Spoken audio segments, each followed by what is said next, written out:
sound. Amendment 36 proposed to clause 59 as on the order paper. The question is the amendment been made. Minister. It's a pleasure to serve under your chairship as it's changed over and we expect to vote. But while we're quora, I will do this task. So I will come to answering the questions that have been put by the Shadow Minister. But first of all, I will just go through the clauses. So ensuring the system for managing sex offenders is as robust as it can be is a crucial part of delivering the mission to halve violence against women and girls in a decade. And it is important that police have the right tools to manage sex offenders and prevent reoffending. Clause 59 requires registered sex offenders to notify a new name to the police no less than 7 days before using it.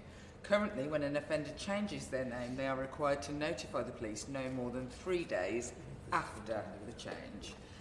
This change strengthens the current requirements by ensuring that sex offenders notify name changes in advance, which will support the police in ensuring safeguards are in place. Clause 60 introduces a requirement for registered sex offenders to notify the police when they intend on being absent from their sole or main residence for more than 5 days. It also requires offenders to tell the police of their intention of absence no less than 12 hours before leaving their home address. Currently, offenders are required to notify the police of any address where they spend 7 consecutive days or 7 days cumulatively in a 12-month period.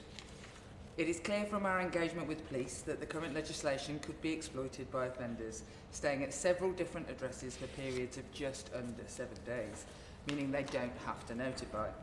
This change will enable the police to receive more actionable information about the offender's travel plans, and it will close the opportunity for them to spend up to 7 days at many different addresses without notifying. Clause 61 seeks to strengthen the management of registered sex offenders by providing the police with actionable information in advance of an offender entering specified premises where children are present. The current legislation requires all registered sex offenders to notify the police after spending 12 hours in a household with children. This is not cumulative. This is not a cumulative 12 hours, leading to potential safeguarding risks and operational challenges. For example, the police face challenges in evidencing an offender's presence in a household for over 12 hours, or contradicting offenders' assertions that they were in that household for less than 12 hours. And we know that, sadly, abuse can take place in any time frame. These changes aim to enhance the safety of children by requiring offenders to notify the police in advance of going into premises where children are present. The clause includes a power to specify those premises in secondary legislation so that the requirement can apply to more categories of premises than households, and that we can amend the list as and when it is needed. This measure will apply to those offenders with convictions for child sexual offences who are deemed by the police to pose a risk of sexual harm to children. It will ensure that police receive actionable information with which they can take steps to safeguard children. Clause 66 then gives the police the power to issue a notice to registered sex offenders who pose an additional risk, which restricts them from changing their name on identity documents, namely a passport, driving licence or immigration document, without police approval. Any failure to seek approval from the police will be a breach punishable by a maximum sentence of 5 years imprisonment. The police will be able to give approval to name changes where there is a relevant condition, for example, where an offender gets married or changes religion. However, the police will still be able to refuse approval in these instances if it is necessary to protect the public from risk of sexual harm. Clause 66 allows for information sharing between the police and the driver and vehicles licensing agency so that they can make the police aware of any unauthorised attempts to change a name on a driving licence. Equivalent processes already exist for passports and immigration documents. This will ensure that those registered sex offenders who are deemed to be at risk of using a name change to commit sexual harm are unable to continue offending under a new name and pass under the radar of law enforcement. It is important to recognise that these restrictions are necessary to ensure that high-risk offenders are managed effectively in the community and to protect the public from the risk of sexual harm. I will deal briefly with amendments 36 to 38 tabled by the Honourable Member for Stockton West. It is already an offence under section 91 of the 2003 Act, either to fail to comply with the notification requirements or to knowingly provide false information to the police in purported compliance. These offences are currently punishable when tried on indictment by up to 5 years imprisonment. These amendments would therefore, in effect, considerably lower the existing punishments for non-compliance with the notification requirements. A potential custodial sentence or an unlimited fine is already a strong deterrent for non-compliance, and these amendments are therefore unnecessary. Although I accept them in the spirit in which I think they were probably intended. Amendment 50 seeks to place a duty on the police to notify victims. Order. Division on progress. Committee suspended for 15 minutes or for 10 minutes after the start of the second division, whenever that is. And I understand there will be a second division. Okay. So You know more. we're looking at about 25 minutes. Order, order.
Clause 59, Minister has the floor. Thank you, Sir Roger. As I was saying before we were so democratically interrupted, so Amendment 50 seeks to place a duty on the police to notify victims where an offender intends to change their name. Again, I entirely understand the intention behind the amendment, but the police are already able to disclose information to protect victims from further harm on a discretionary basis, and it is important to note that many victims will simply not want to be notified of information related to the perpetrator of their crime, especially if they have made considerable efforts to move on with their lives. I handled a case of this very recently. A woman came to see me about her abusive father and not heard from him or anything of him for decades. And the effect that the notification had on her was one of calamity, to see her life turned upside down by something she had moved past. So one can only ask how we would administer such a system with an opt-in and opt-out when we are talking specifically in sex offender notification systems of periods of decades. And so whilst I absolutely recognise the intention behind the amendment, I wonder if there are cases where that can be cited where this would have made a difference, where it didn't happen, which I would be happy to hear and speak to the Honourable Gentleman from Stockton West. I absolutely will. Thank you, Minister, and thank you to Sir Roger Gale for your chairmanship today. Pleasure to have your chairmanship. Would she agree with me that lifelong trauma from such offences and the ongoing mental health struggles that could be triggered from such a notification, we need to put victims at the heart of everything that we do? How can we ensure that things like this enable that to happen? Yeah. So, I have met victims of childhood sexual abuse, for example, who have suffered trauma years and years and years into the future. I have to say that has been very badly exacerbated in recent years by delays in our court system, where I have worked with children sexually abused in childhood who don't see the inside of a courtroom until they are adults, causing a period, I have to say, of developmental delay in their lives, that their lives remain on hold whilst waiting for a system to deliver something for them. I have seen it affect their working lives, I have seen it affect their mental health, beyond anything that should have happened, and I have to say that sometimes state failure has exacerbated that. So what we have to do is have a pragmatic system that allows for the risk to be assessed and the needs of that victim to be assessed to see whether a notification would be a requirement, and that currently exists. Finally, turning to new clause 55, this seeks to introduce a requirement for data on the employment status of convicted sex offenders to be published on an annual basis. I would like to reassure the Honourable Member that registered sex offenders are managed under multi-agency public protection arrangements and will already have a risk management plan in place that considers employment information. This would allow the offender managers to manage risks around employment post-conviction. Although the police may record the employment status of individuals on their systems where relevant, to routinely require forces to collate and publish employment data has currently got questionable gains. Such resources are considerably better focused on the management of offenders.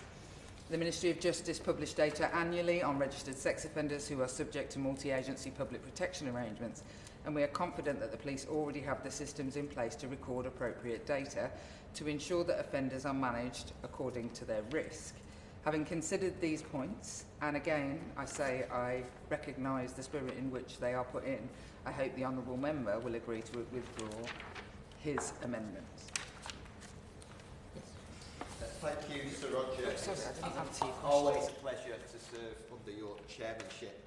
Clause 59 seeks to curb the ability of registered sex offenders to change their names, thereby evading detection and posing renewed threats to public safety by introducing a mechanism whereby police can issue a notice to a registered sex offender prohibiting them from changing their name on official documents such as passports, driving licence, without prior authorisation. This measure is contingent upon the police's assessment that such a change would pose a risk to the public or specific individuals. Exceptions are considered for legitimate reasons, including marriage, religious conversion or protection from harm, and offenders retain the right to appeal these decisions in a magistrate's court. The current legal provisions clearly allow some of the most dangerous in society to evade detection, sometimes even secure positions of trust, and often lead to further offences. Take the case of convicted paedophile Terry Price, who sexually abused Della Wright when she was between the ages of 6 and 11. Terry Price changed his name 5 times and offended over 3 decades. Monsters like that simply must be stopped, and current provisions are clearly not enough to prevent these criminals from using multiple identities to evade detection and committing the very worst kinds of crime. Thankfully, he is now serving a 22-year sentence. Della Wright bravely waived her right to anonymity and has campaigned tirelessly for measures to close the legal loopholes, allowing sex offenders to change their names and give this issue the attention it deserves. The measures being introduced remain proportionate in that they are contingent upon the police's assessment that such a change would pose a risk to the public or specific individuals. Whilst I welcome Clause 59 being brought forward in this bill, I would like to speak to the opposition amendments that have been proposed to strengthen Clause 59, and I welcome the constructive way the Minister has dealt with them. Amendment 36 seeks to impose a fine of up to £2,500 if a registered sex offender does not notify the police when they change their name. Finding registered sex offenders who do not notify the police when they change their name is a meaningful extra deterrent. We have spoken in other sessions of this bill committee about fines for litter. If for persistent or serious cases of littering we impose fines up to £2,500, why can and should we not impose a similar financial penalty for registered sex offenders who are clearly trying to evade the law? Amendment 50 places a duty on police forces to notify victims if their abuser legally changes their name. In relation to this amendment, it does seem to me to be beyond comprehension we don't have provision in place to give victims the dignity and transparency of being updated if their convicted abuser does legally change the name. But I take the Minister's point that some victims don't want to know.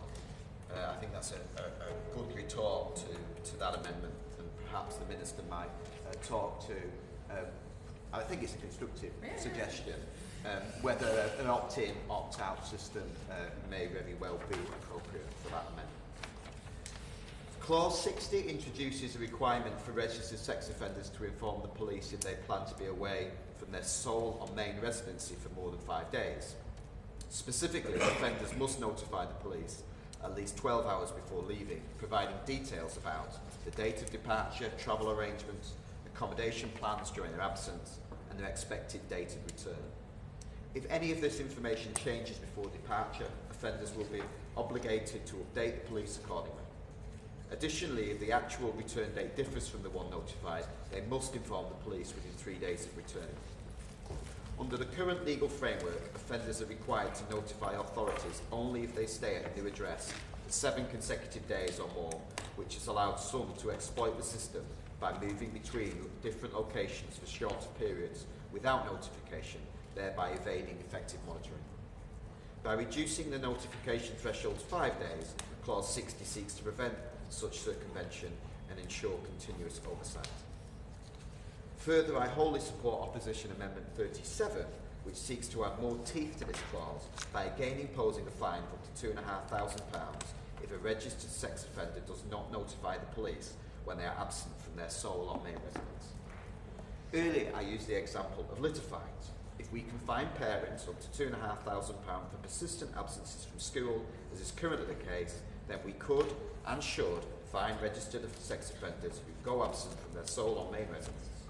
It's something that I think the average, sensible, small C conservative citizen of this country would see as an entirely appropriate additional deterrent.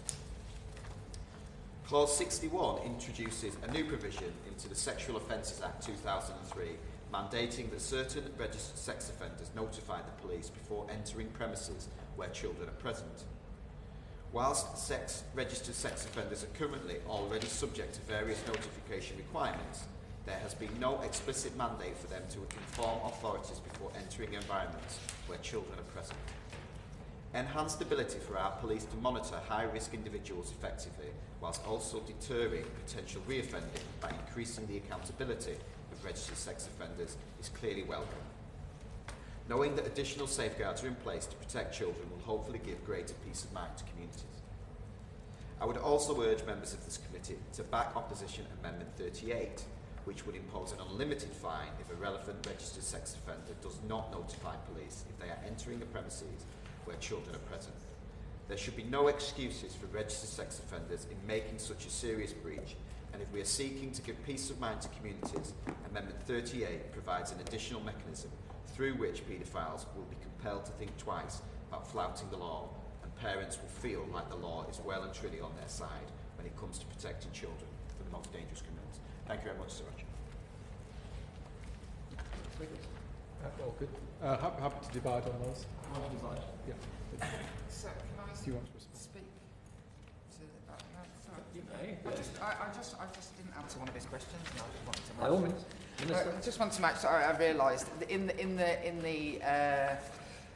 the voting, I realised that I didn't answer the question. One of the honourable member for Stockton West asked about the justification for the regulation making power in clause 60 of the bill, and I would refer him to paragraph 90 of our delegated powers memorandum for the details on that. And just again to really specifically say that amendments around a £2,500 fine, currently the legal framework is that you would go to prison for 5 years, up to 5 years, and an unlimited fine. So there is a weakening of what is about to be voted for on what is currently the case. I just want to make that completely clear before we divide. And to the member's point about it being a constructive conversation, always, in my view, as somebody who has sat on the opposition benches and moved, I have to say, hundreds of amendments over the years, the point of doing them was always to have a constructive conversation with the government about what would make things better, and that is absolutely the spirit in which I wish to enter into this, and so would always welcome any conversations that any backbencher and or indeed frontbencher from the opposition wish to have with me. They would always be welcome. Amendment 36 proposed as on the order paper. The question is that amendment be made. Any of that opinion say aye. Aye. Aye. Contrary, no. No. Division. Lock the doors.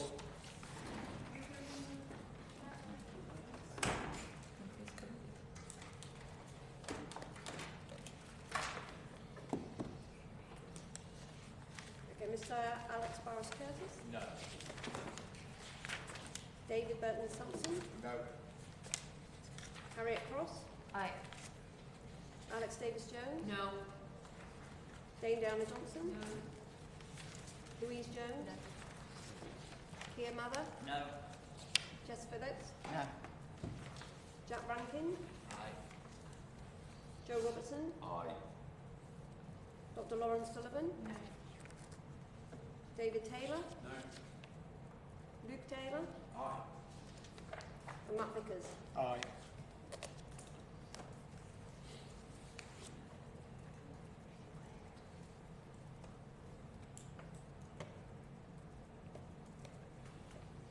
Ayes were 5 and the noes were 9, so the noes have it. Leave the doors locked, please. Amendment 50, debated with Amendment 36. Mr. Vickers, do you wish to move it? Aye. Yes, please. Amendment 50 to Clause 59 as on the order paper. The question is that Amendment 50 be made. As many of that opinion say aye. Aye. Contrary, no. No. Division. Mr. Alex Forrest Curtis? No. David Burton Sampson? No. Harriet Cross? Aye. Alex Davis Jones? No.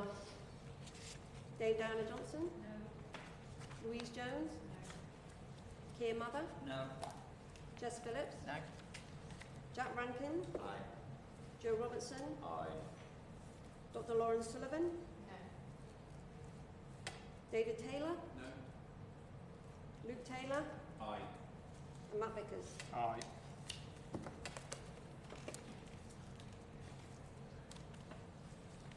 Ayes were 5 and the noes were 9, so the noes have it. Clause 59 has just been debated. The question is that Clause 59 stand part of the bill. As many of that opinion say aye. Aye. Contrary, no. The ayes have it. Amendment 37 to Clause 60 already debated. Mr Vickers, move formally. Yes, please. Amendment 37 to Clause 60 as on the order paper. The question is that amendment be made. As many of that opinion say aye. Aye. Aye. Contrary, no. No. Division. Mr. Alex Forrest Curtis? No. David Burton Sampson? No. Harriet Cross? Aye. Alex Davis Jones? No. Dame Diana Johnson? No. Louise Jones? Keir Mother? No. Jess Phillips? No.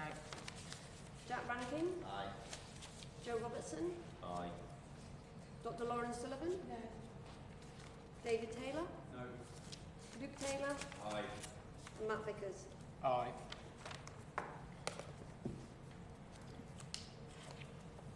Ayes were 5 and the noes were 9, so the noes have it. Clause 60 has also just been debated. The question is that Clause 60 stand part of the bill. As many of that opinion say aye. Aye. Contrary, no. The ayes have it. Amendment 38 to Clause 61 already debated. Mr Vickers, move formally. Yes, please. The question is that Amendment 38 to Clause 61 as on the order paper be made. As many of that opinion say aye.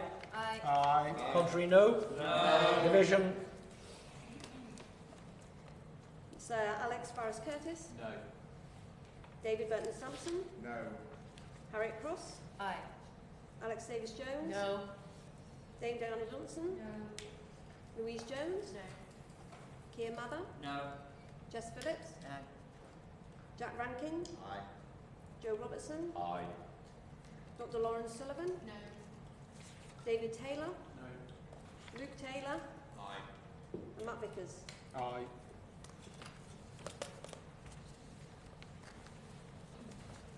Ayes were 5 and the noes were 9, so the noes have it. Clause 61 stand part already debated. The question is that Clause 61 stand part of the bill. As many of that opinion say aye. Aye. Contrary, no. The ayes have it. Now, Clause 62, I understand Mr Vickers does not wish to speak on. Yep. So the question is that Clause 62 stand part of the bill. As many of that opinion say aye. Aye. Contrary, no. The ayes have it. We now come to Clause 63, and Mr Vickers, I think you do wish to speak.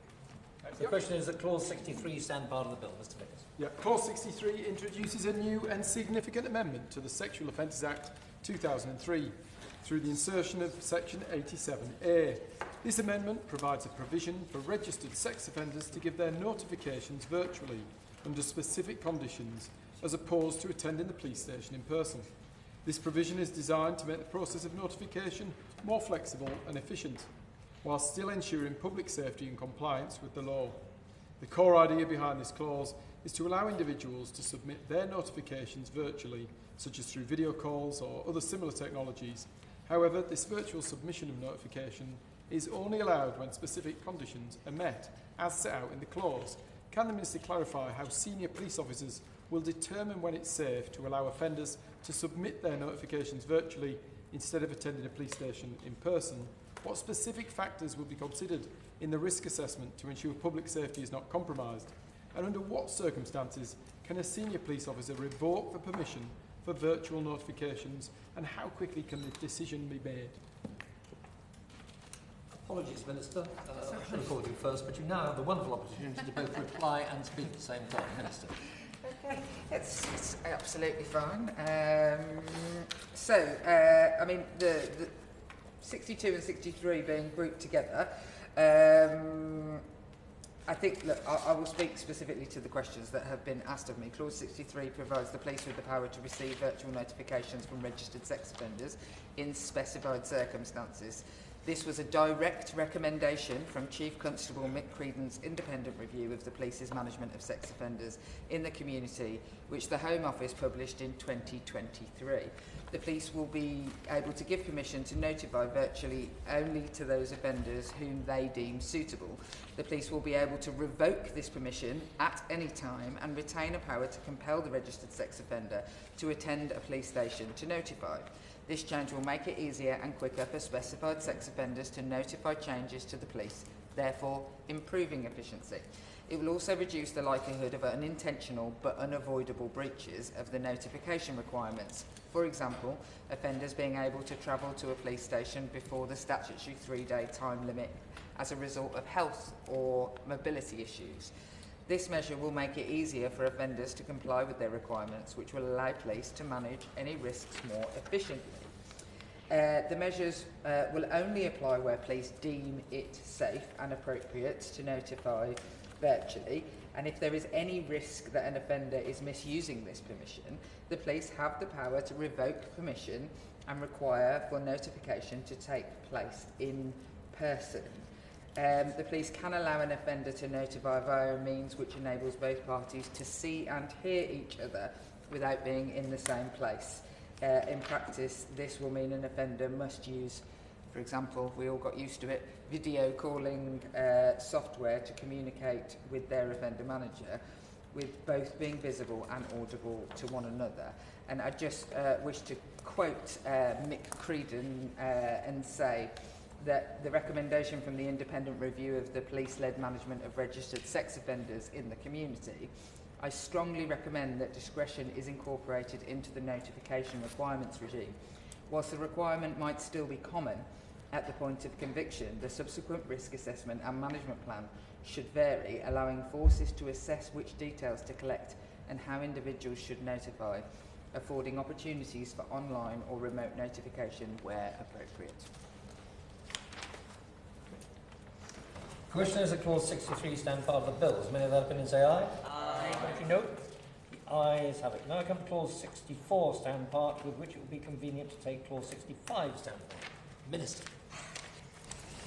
Right, so registered sex offenders who receive a sentence of imprisonment of 30 months or more must comply with the notification requirements indefinitely. After 15 years, or 8 for juveniles, they may apply for the police to review and, if appropriate, discharge their notification requirements. There is currently no power for the police to proactively review an offender's indefinite notification requirements after 15 years.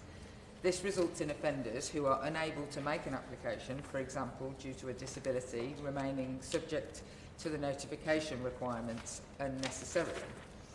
Chief Constable Mick Creedon recommended in his independent review of the police's management of sex offenders in the community that the police should have the discretion to proactively review a registered sex offender's indefinite notification requirements once the statutory minimum duration has elapsed. Although registered sex offenders already have the right to apply for a review once the minimum duration has passed, these clauses will give the police in England and Wales and Northern Ireland the ability to initiate a review themselves. The process will remain the same as that for offender-initiated reviews. The police must seek information from other agencies responsible for the risk management of registered sex offenders to inform their decisions as to whether to discharge the indefinite notification requirements. Offenders who pose a risk will remain subject to the requirements for life if necessary. Leaders? Can we get through this quickly? Yeah, I'm calling you. Sorry.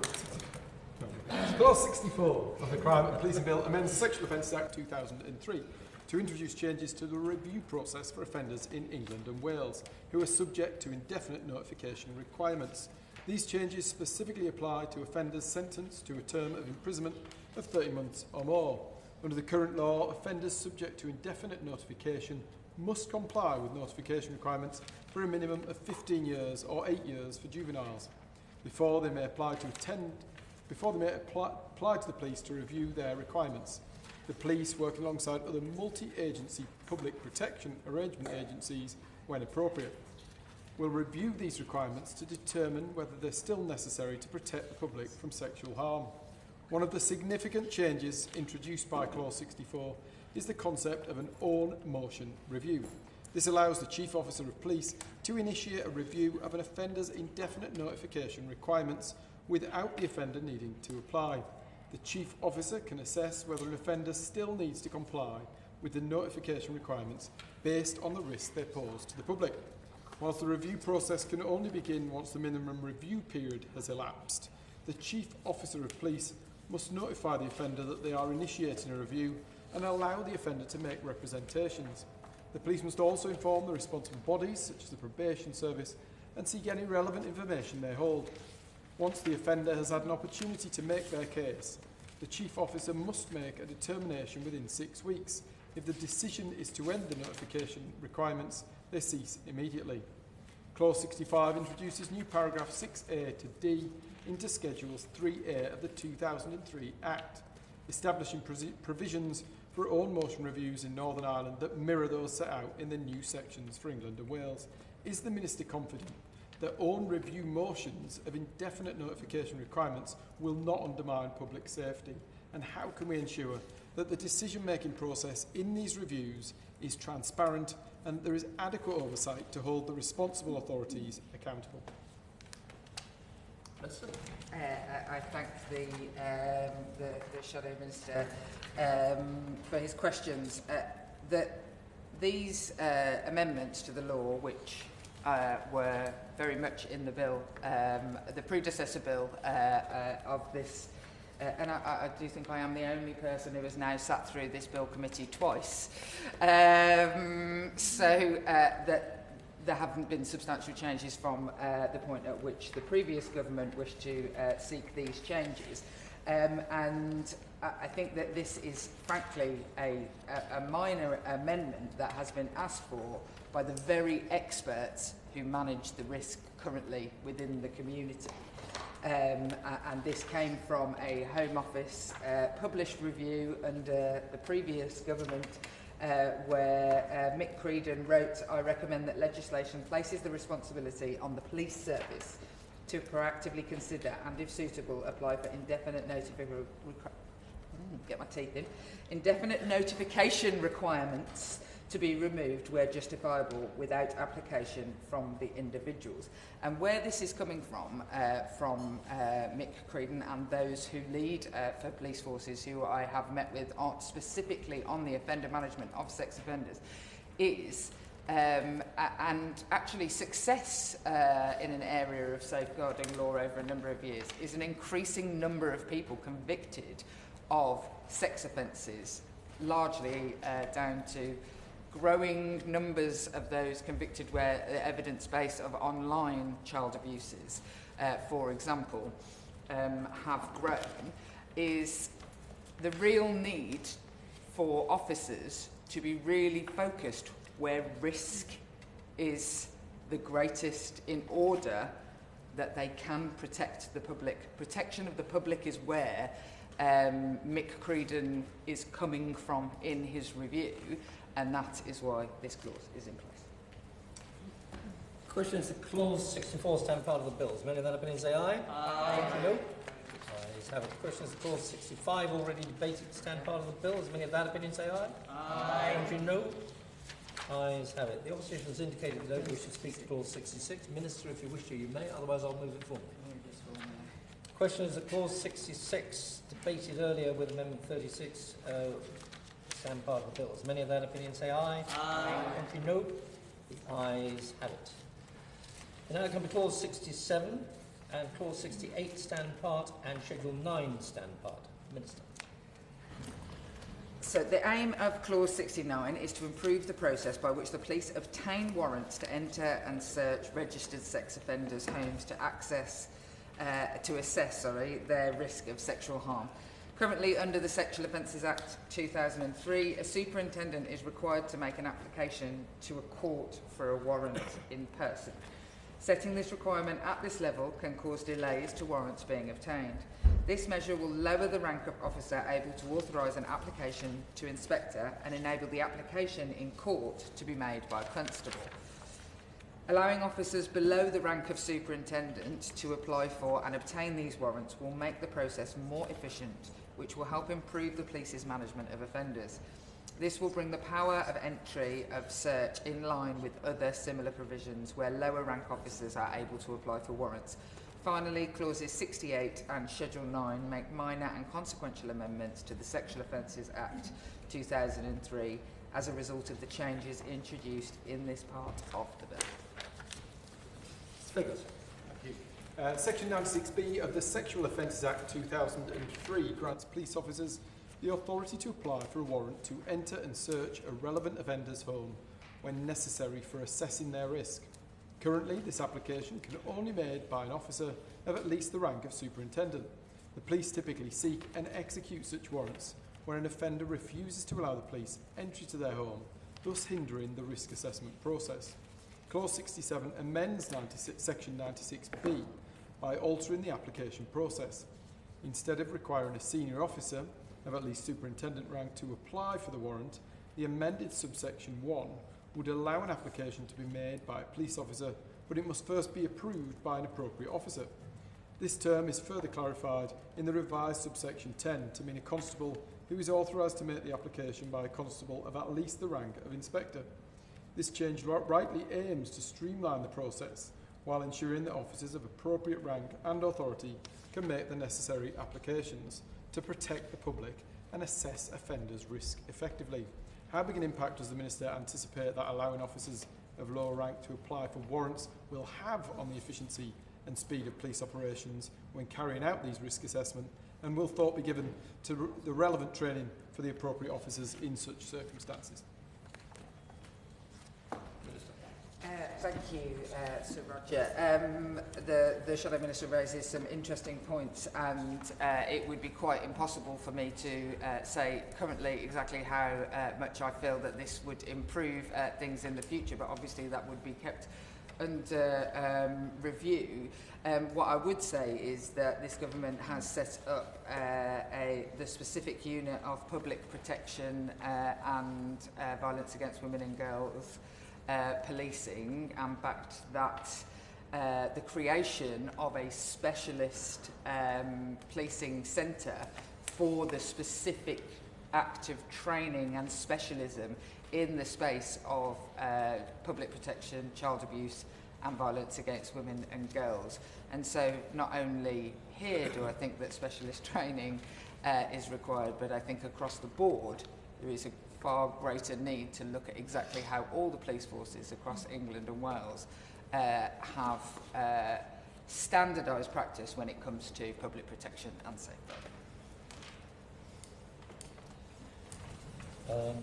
Debate together, and unless anybody wishes to oppose a particular bit, I propose to put all three together. So the question is that clause 67 and 68 stand part of the bill, and that Schedule 9 be the ninth schedule to the bill. Does many of that opinion say aye? Aye. Contrary, no?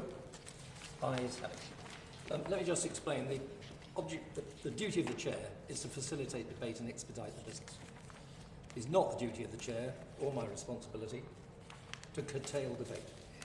So if anybody wants to speak to something, then please do so. But if you don't want to, indicate, and that will give more opportunity for members to talk about things they really want to talk about. I hope that's clear. But stop me at any time. If you feel I'm rushing you. We can now come to part 6 on stalking, and clause 69, with which it would be convenient to take clause 70. Unless anybody wants, do you want to move forward? You wish to speak? That's fine. Yeah. Stalking is a high harm, high volume form of violence against women and girls. It is important that the right tools are in place to manage stalking perpetrators and ensure victims are protected at the earliest opportunity. These changes widen the situations in which a stalking protection order can be issued. SPOs were introduced in 2019 with the aim of ensuring effective protections to be put in place as soon as risk is identified for victims of stalking. I'm going to pay a little bit of tribute to somebody once of this parish, Alex Chalk, no longer a Member of Parliament, who was an incredible advocate for changing the law on stalking, and always a pleasure to work with when I was in opposition.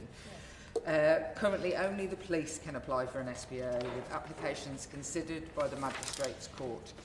These changes will enable the courts to make an SPO of their own volition at the conclusion of criminal proceedings in situations where the defendant has been convicted or acquitted. In both scenarios, there can still be a real need to ensure safeguards and protections are in place for victims. For those defendants who are sentenced to time in prison, we know that it can be all too easy for them to continue stalking their victim from prison, and I know that because it happened to me. For defendants who are acquitted, the court may consider there is still a need to safeguard the victim from any further stalking behaviour. The government's view is that the current process of using restraining orders in these situations is not sufficient, and this was echoed in the recent super complaint on the police response to stalking. They were not designed specifically to address the risks associated with stalking, nor can they impose positive requirements that address the root causes of the stalking behaviour. This measure therefore provides for stronger protections for victims of stalking. Stalking is a deeply harmful and invasive crime that can have severe, long-lasting effects on victims. The impacts of stalking go far beyond the initial fear it instills. It can completely disrupt a person's sense of safety, security and control over their own life.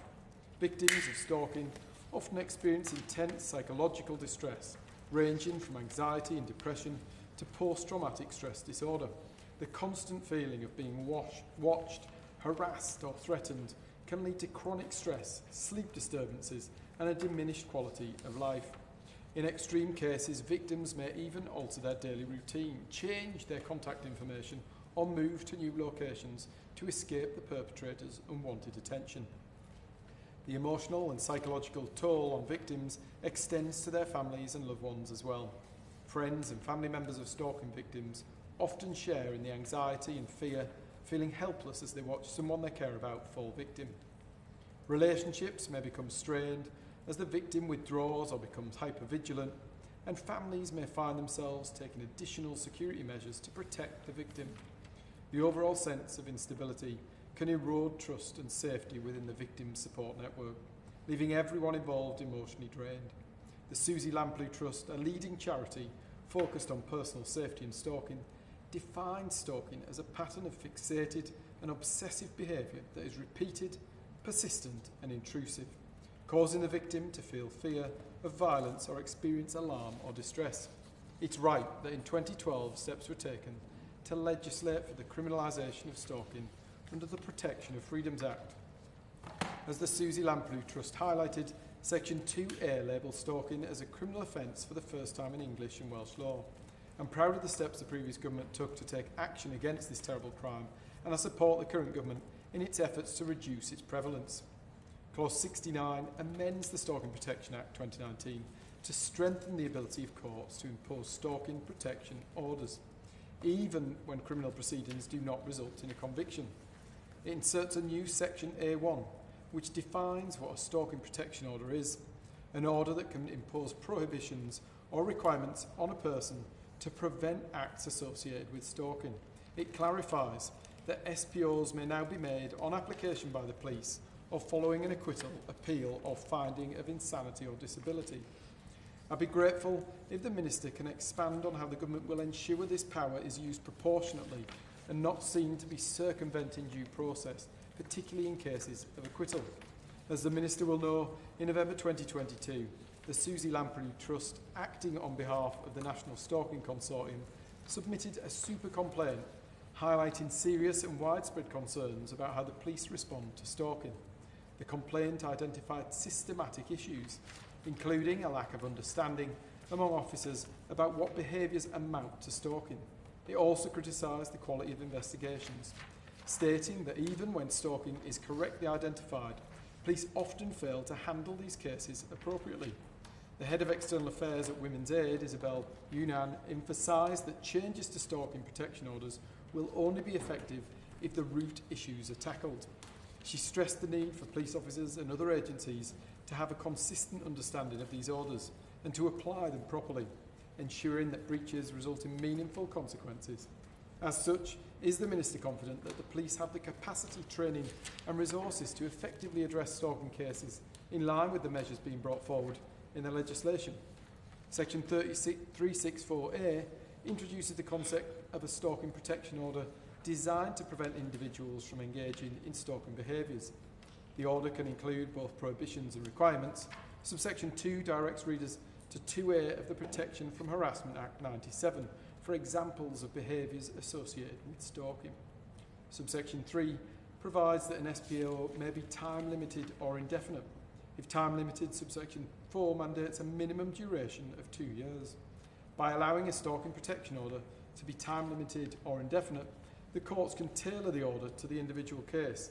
In some situations, an indefinite order may be necessary to protect victims from ongoing risk, while in others a fixed-term order may be more appropriate.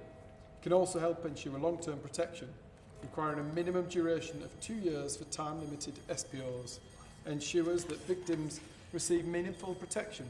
Short-term orders may not give victims the reassurance and safety they need, especially in cases where stalking behaviours can persist or escalate over time. I would ask the Minister whether consideration has been given to increasing the minimum period to allow for sufficient victim protection. Section 364B gives courts the power to impose an SPO following a conviction. The court must be satisfied that the offender has committed acts associated with stalking, that there is a continuing risk of stalking to another person, and the order is necessary to protect that individual. This can include cases where the stalker targets people close to the victim, for example friends or family, to cause distress to the main victim. The provisions in this bill are a positive and necessary step in strengthening protections for stalking victims, recognising that perpetrators often target people close to the victim, such as friends, family members or colleagues, in order to cause distress, reflects the reality of how stalking is used as a form of psychological manipulation and control. Including these indirect victims within the scope of protection ensures a more comprehensive and preventative approach, requiring that every restriction or requirement, in order to be necessary for the protection of the individual at risk, builds in important safeguards, ensuring that conditions are proportionate and directly linked to the risk presented. This balances the rights of the defendant while prioritising victim safety. Furthermore, allowing courts to consider conduct that took place anywhere and in including behaviour predating the new legislation. This ensures that courts can take a holistic view of the stalker's actions. This flexibility enhances the effectiveness of orders and ensures victims are not left unprotected simply because of jurisdictional or timing technicalities. New section 364C provides more detail on how prohibitions and requirements within a stalking protection order should be framed and applied. It requires that, where practicable, any conditions imposed must not conflict with the offender's religious beliefs or interfere with their usual work or education commitments. This section also confirms that SPOs have UK-wide effect unless specifically restricted to a certain area. Additionally, where an individual is already subject to an SPO, the court must ensure that any new conditions do not contradict those already in place, helping to avoid confusion and ensuring the consistency in enforcement. I would be grateful if the Minister could expand on how confident she feels that the need to protect victims is not undermined by the requirement to avoid interfering with an offender's work, education or religious practices. New section 364G makes clear that breaching the terms of a stalking protection order without reasonable excuse is a criminal offence. It would be for the court to determine what qualifies as a reasonable excuse in each individual case. The offence carries a maximum penalty of 6 months imprisonment, a fine or both on summary conviction, and up to 5 years imprisonment, a fine or both on conviction on indictment. Subsection 3 specifically states that courts cannot issue a conditional discharge for breaching an SPO. I'd welcome a comment from the Minister on how the government will ensure that the penalties for breaching an SPO are proportionate and are courts being encouraged to take breaches seriously even when no new criminal offence has occurred? Can the Minister clarify what might constitute a reasonable excuse for breaching an SPO and how consistent the courts are likely to be in applying that standard? Thank you. Dr. Lawrence. Thank you. So, sorry. I didn't see you. Unless you change. Dr. Sutton. Minister, thank you. Thank you, Chair. I would like to speak today in full support of clauses 69 to 72 of the Police and Crime Bill to enhance these legal protections to be available for the victims of stalking. As a member of Parliament for Gratian, I know deeply how stalking affects victims. I have met with several women who've come to my MP surgery and their lives have been turned upside down. Their movements planned to avoid being tracked, the fear of being spotted by the stalker, the fear the stalker will do something more, the impact on their wider lives, on their families, on their neighbours and their community. These women are alone, exposed and feel very vulnerable in their own home and out in their community. And so this government is right to act, and clauses 69 to 70 mark a significant shift, allowing courts themselves, not just the police, to impose stalking protection orders. Whether a conviction or even acquittal, courts now have the power to step in when a risk of stalking is clear. Now I'd like to take a moment to acknowledge and pay tribute to the extraordinary work of the Susie Lampo Trust, the UK's leading stalking charity, and their organisation that have helped over 70,000 victims to find a path of safety. And this week is National Stalking Awareness Week, so this couldn't be more timely that we are discussing this. In their 2023 report, I Just Want This to Be Over, the Susie Lampo Trust lays bare the lived experience of stalking victims in our criminal justice system, and what they found is sobering. The report depicts widespread mischarging by the Crown Prosecution Service, stalking cases being downgraded to harassment or being missed altogether. In this report, one victim was told her stalker's behaviour was just unpleasant, not criminal. Her case was closed, only to be reopened after months of persistence and trauma. Victims who are strong enough to come forward are being told they have to prove that they are in danger to a system that just doubts, delays or deflects. Clauses 69 to 70 will change that. Now the other thing that reminds us that stalking is incredibly dangerous is 94% of women killed by their male partners were stalked beforehand. This is not a warning sign, this is a flashing red light, and victims cannot wait for an eviction. They need protection now, and that's what this bill delivers. That's how we're going to rebuild our faith in the justice system and tell every woman and girl in this country you do not have to prove your fear before you are protected. I commend these clauses and this government's commitment to a justice system that sees, hears and stands up for the victims. Thank you. Thank you, Sir Roger. It's a pleasure to serve under your chairship. Stalking is a form of psychological violence that will affect approximately 1 in 5 women. It's an insidious crime that can shatter lives. I've heard from victims of stalking who feel trapped, afraid to leave their homes, constantly looking over their shoulders on the way to work, and cutting ties with loved ones out of fear they are putting them in danger. Years after the harassment may end, survivors are left with lingering anxiety, trauma and pain. In most extreme cases, stalking can escalate to acts of physical violence. It's a crime that thrives on control, leaving victims in a constant state of fear. And that's why I welcome measures by the government to bring forward changes to legislation to strengthen measures to combat this crime. I made a visit to the STAC, the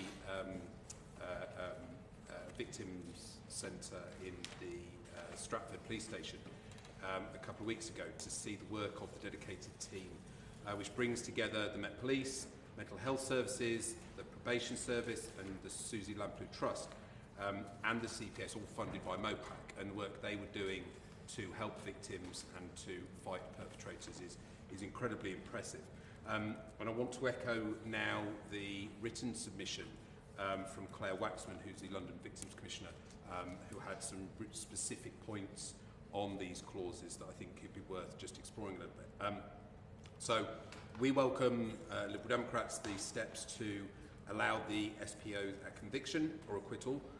However, again, we'd echo the concerns that police need clear instructions to pursue SPOs at an earlier stage and not only at the conclusion of court proceedings.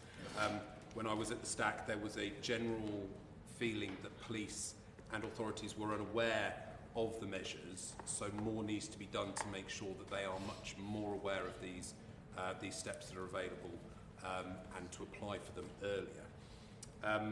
At Stack, I also heard how it can take up to 6 weeks to obtain the evidence and get a hearing for an SPO to be implemented, which is just too long.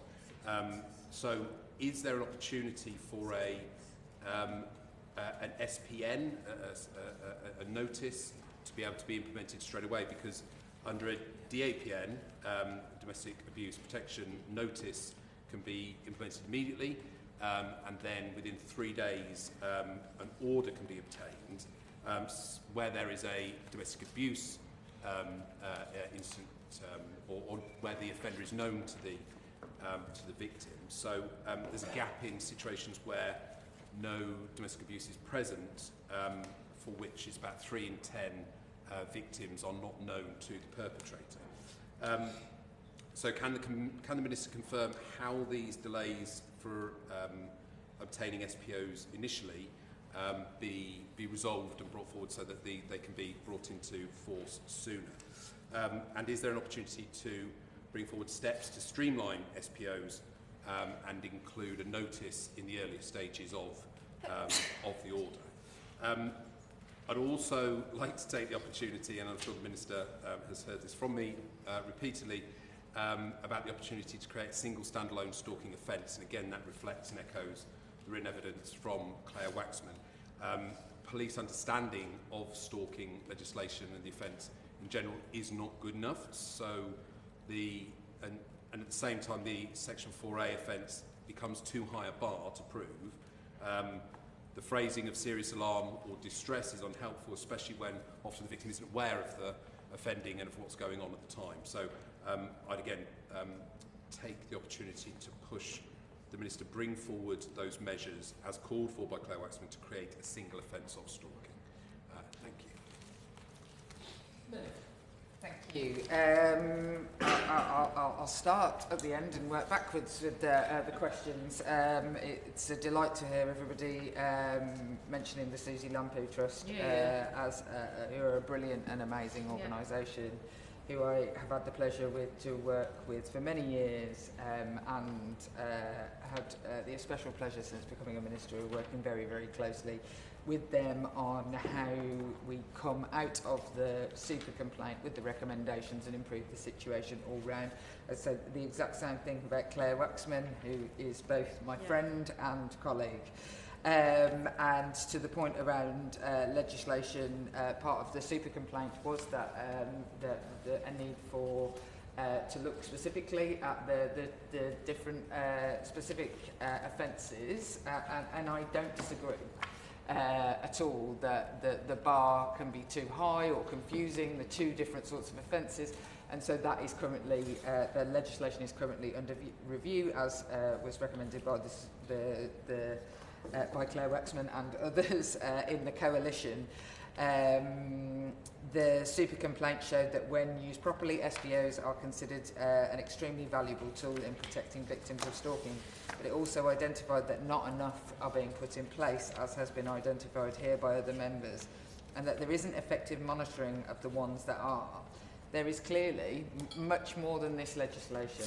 I sat through years of really well-written legislation, actually, and, you know, I don't have a lot of good things to say about the last 14 years, but the words that got written on goatskin were considerably better than the words that had existed before. And that's pointless if it doesn't change things on the actual ground. And the point, and I say this, and it is quite hard for me actually to sit here and have people talk to me about how traumatic it is to be a victim of stalking and the kind of things that happen that change your life forever, because my life has changed immeasurably because of the stalking that I currently undertake. That happens to me all the time. And what I would say is that one of the main problems that I perceive with SPOs that I have had to try and get for other people is the court delays, which were exactly identified. Court getting a DPN or now a domestic abuse protection order, which the honourable gentleman is in the lucky position of being one of the rare places in the country where his constituents can get them. Yeah, absolutely. It's lucky that we have it, depressing that we're a location that has a higher rate of domestic abuse and felt necessary that it was required to go through with it. So again, very pleased to be part of the trial, but you know, we need to be doing more in Sutton and in South West London to address those issues. I mean, absolutely. The Metropolitan Police using those particular areas, the particular 3 boroughs that they have used for the domestic abuse protection orders, undoubtedly was based on intelligence and also what best we can learn. And what we have seen with the domestic abuse protection orders is that you can get in and out of a courtroom within 24 hours. Now, that has absolutely not been the case with SPOs classically, and nor am I going to stand here and pretend that I can make that happen with all orders and make every order regime. What I am saying is that there is a standard and safety and risk has to be put in place. And so looking across the board following the super complaint about all of the things that rather than these clauses are a step in the right direction. Actually, how you change how things actually happen on the ground and give people the confidence to actually access them. And because if you try and get an order and you can't get it and it takes you start to think, what's the point? So, and also to the point of the Shadow Minister about breaches and whether people, you know, they're only as good as the breach that is allocated. Any order, and I know because I have them, is only as good as the breach. And when somebody breaches it, nothing happens to them. You don't bother reporting anymore, and you certainly don't bother trying to get another order, on acquittal or not. And so, on that point, yeah, go on. And just to bobsled your argument, the 2024 London Stalking Review found that 45% of stalking victims felt compelled to abandon their pursuit of justice, to highlight exactly the point you make. Exactly. So, actually, ensuring that it is that these decisions are proportionate is what we rely on our courts to do. And so making proportionate decisions on breaches and ensuring that our criminal justice system across the board is better trained. Now, speaking from the Home Office's perspective, again, I point back to this government finally investing in a violence against women and girls and public protection and safeguarding specific policing unit for the entire country, one that has not existed. I always say, I want what counter-terrorism's got. Well, counter-terrorism has it. And let me tell you, the number of victims of violence against women and girls dwarfs by a country mile the number of people affected by terrorism in our country. And yet, standardised training to ensure that where the legislation might be complicated, the police forces can get it forward, even where the legislation weren't changed, which obviously we are seeking to do. Or in instances about how quickly police should be applying for things. These are all absolutely things that are going to take time and need training and won't just rely on legislation to answer all of those questions. The requirements attached to an SPO must be proportionate. So it is right that a court takes this into account, the impact on the respondents, for example, religious beliefs, education and employment. The court is only required to avoid conflicts so far as it is practicable. Again, the courts are well versed in making such balancing judgments. As somebody who has had orders where a judgment has had to be balanced, for example, I am your Member of Parliament, and do you have a right, therefore, to contact me?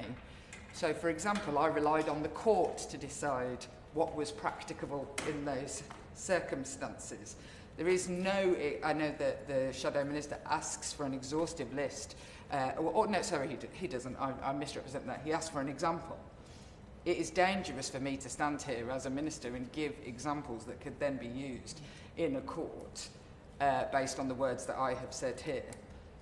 But courts are dealing with the balance of this issue, the rights of the defendant and respondent and victim, and so whilst I'm not going to stand here and pretend that I think they always get it right, it is for them to decide on balancing those particular considerations. I think that there are many other examples of courts being able to make civil prevention orders on acquittal. The Domestic Abuse Protection Order, of course, a piece of legislation written by the previous government, doesn't even require any charge. It is based entirely on risk and risk to the victim. It doesn't even require victim consent. And so there are many examples of where these sorts of orders are put in place, and the courts are best at making the decisions in those cases. I hope that answers all of the questions. The question is that clause 69 stand part of the bill. May that opinion say aye? Aye. Contrary, no? Ayes have it. The question is that clause 70, already debated, stand part of the bill. As many of that opinion say aye? Aye. Contrary, no? Ayes have it. Now come to the question of clause 71, stand part of the bill with which it will be convenient to consider clause 72. Minister. Thank you. So it is important that professionals, with, I suppose, actually in following on what we were just saying about how actually things exist on the ground and making things actually change, I suppose these clauses are about doing some of that. So it is important that professionals with safeguarding responsibilities, such as police, teachers, healthcare professionals and social workers, have adequate and clear guidance to support them in their work to tackle stalking and support victims. We also must ensure that such professionals are doing all that they can to pursue the perpetrators while adequately safeguarding victims. To do this effectively, they must work together. Clause 71 therefore enables the Home Secretary to issue multi-agency statutory guidance on stalking. It will apply to relevant public authorities, and professionals will have to have due regard for it. In short, this measure provides a framework to support professionals to better respond to the needs of stalking victims and better manage stalking perpetrators. I have seen amazing examples. In fact, the two best examples in the country are in London and in Cheshire, where multi-agency solutions with local health services, with victim services, with police, sitting together and dealing not just with the victim's trauma or getting a criminal justice response, but also dealing with the medical element, I suppose the psychological issue of people with obsessive behaviours. And I can't praise those two multi-agency units enough. It is important that the right procedures and policies are in place to safeguard victims of stalking as early as possible. Our manifesto committed to giving victims the right to know the identity of their online stalker, and I had the privilege of working with Nicola Sharp, who has tirelessly campaigned for this after her ordeal with stalking. In her case, the police said they could not reveal the identity of her, the offender, even after he was arrested, despite the perpetrator once saying he had got so close to Nicola on the train that he could smell her. Clause 72 provides for the introduction of statutory guidance, which will set out the process the police should follow to decide whether they can release the identity of a stalking suspect. In doing so, they will need to consider the risk to the victim and what steps are needed to safeguard them from further harm. The police will have to have due regard to the guidance. We know stalkers will often use multiple online aliases to terrorise their victims. It is extremely dangerous for victims to be unaware of the true identity of who is stalking them online. This measure is an important aspect of ensuring victims of stalking have the best possible protections and safeguards. Thank you. New section 7A is a positive step as it allows the Secretary of State to issue formal guidance to public authorities in England and Wales on stalking-related matters, including the interpretation and application of relevant provisions in the Protection from Harassment Act 1997, the Stalking Protection Act 2019 and the Sentencing Act 2022. This guidance will help ensure that those working across the criminal justice system and other public services such as the police, CPS and local authorities have a consistent and accurate understanding of the law and best practices in responding to stalking. It strengthens victim protection by promoting a coordinated and informed response, supports earlier identification of stalking behaviours and provides a clearer framework for agencies to act before harm escalates. Clause 72 gives significant responsibility to the Secretary of State to issue guidance to Chief Officers of Police on the disclosure of police information for the purpose of protecting individuals from risks related to stalking. This power includes using existing police common law powers to disclose relevant information, such as the identity of online stalkers, to victims of stalking. The guidance can be revised as needed, and before any issuance or revision, the Secretary of State is required to consult with relevant parties, including the National Police Chiefs Council and any other stakeholders deemed appropriately. Importantly, the Secretary of State must also ensure that the guidance is published and accessible. This new provision aims to improve the safety of stalking victims by ensuring that police have clear and consistent guidance on disclosing information that could help protect those at risk, particularly in cases of online stalking. By making this guidance mandatory for police officers to consider, it increases the likelihood that appropriate actions will be taken in situations where disclosure of information could prevent further harm to victims. How does the government intend to ensure that the guidance issued by the Secretary of State is effectively implemented across all stakeholders, particularly in areas where stalking cases may not be as prevalent? Thank you. I wish there was a place where stalking cases were less prevalent. What there will be is areas where stalking cases are less prevalently reported, and to the two brilliant multi-agency examples that I gave, often doing a job really well increases your crime rate in that area. Yeah, I think that's sometimes quite difficult for police forces to deal with, and I pay credit to those who bother to do it. So the Shadow Minister points out that the guidance being advisory, but professionals will be required to have regard to the guidance, and we will continue to work with representatives from the agencies, the stalking sector and others to monitor progress in this area. More broadly, monitoring progress on stalking will form part of the wider ambition to halve violence against women and girls, and the work that myself and the Policing Minister, along with the Home Secretary, seek to do around how we monitor the standards of policing more widely and assess how well policing is doing in many different areas. I suppose what I would like to point out, which I think is shocking, is that the police don't have any.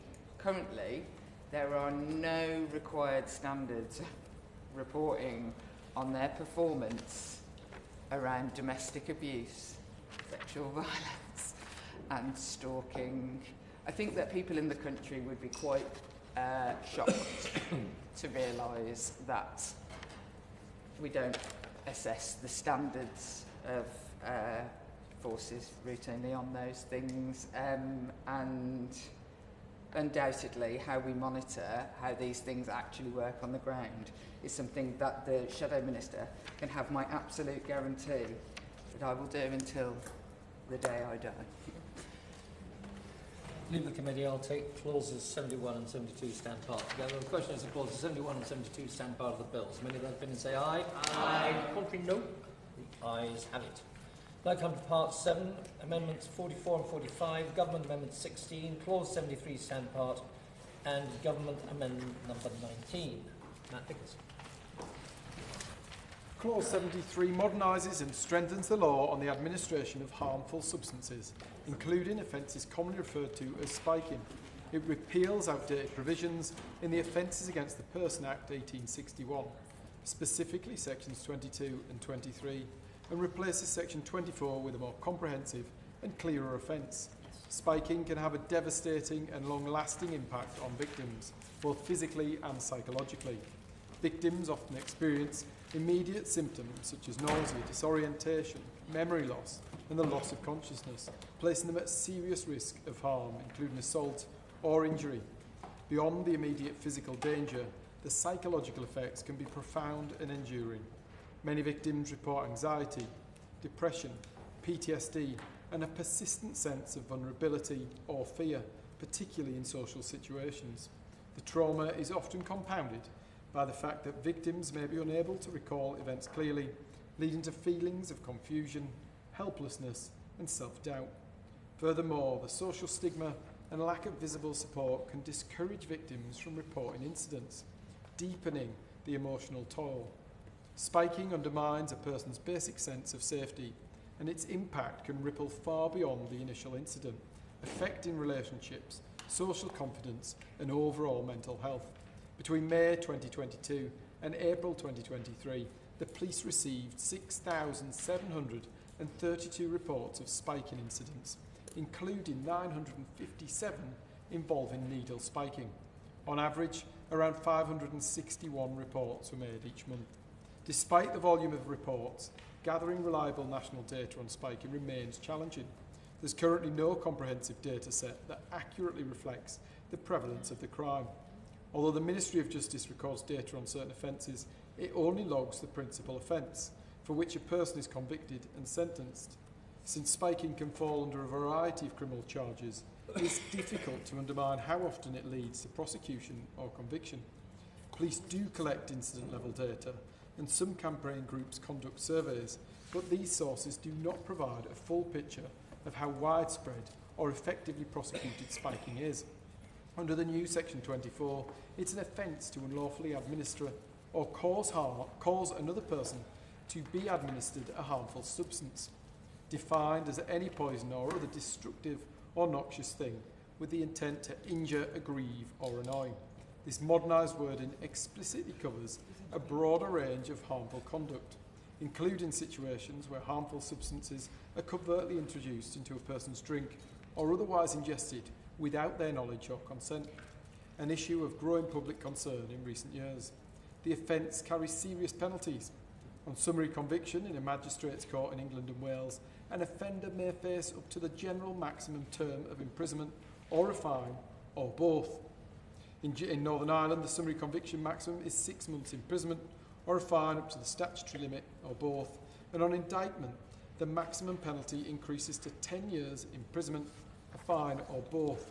By updating this area of law, the government will ensure that the criminal justice system has a more robust and relevant tool to tackle spiking and related offences, enhancing victim protection and enabling tougher sentences where appropriate.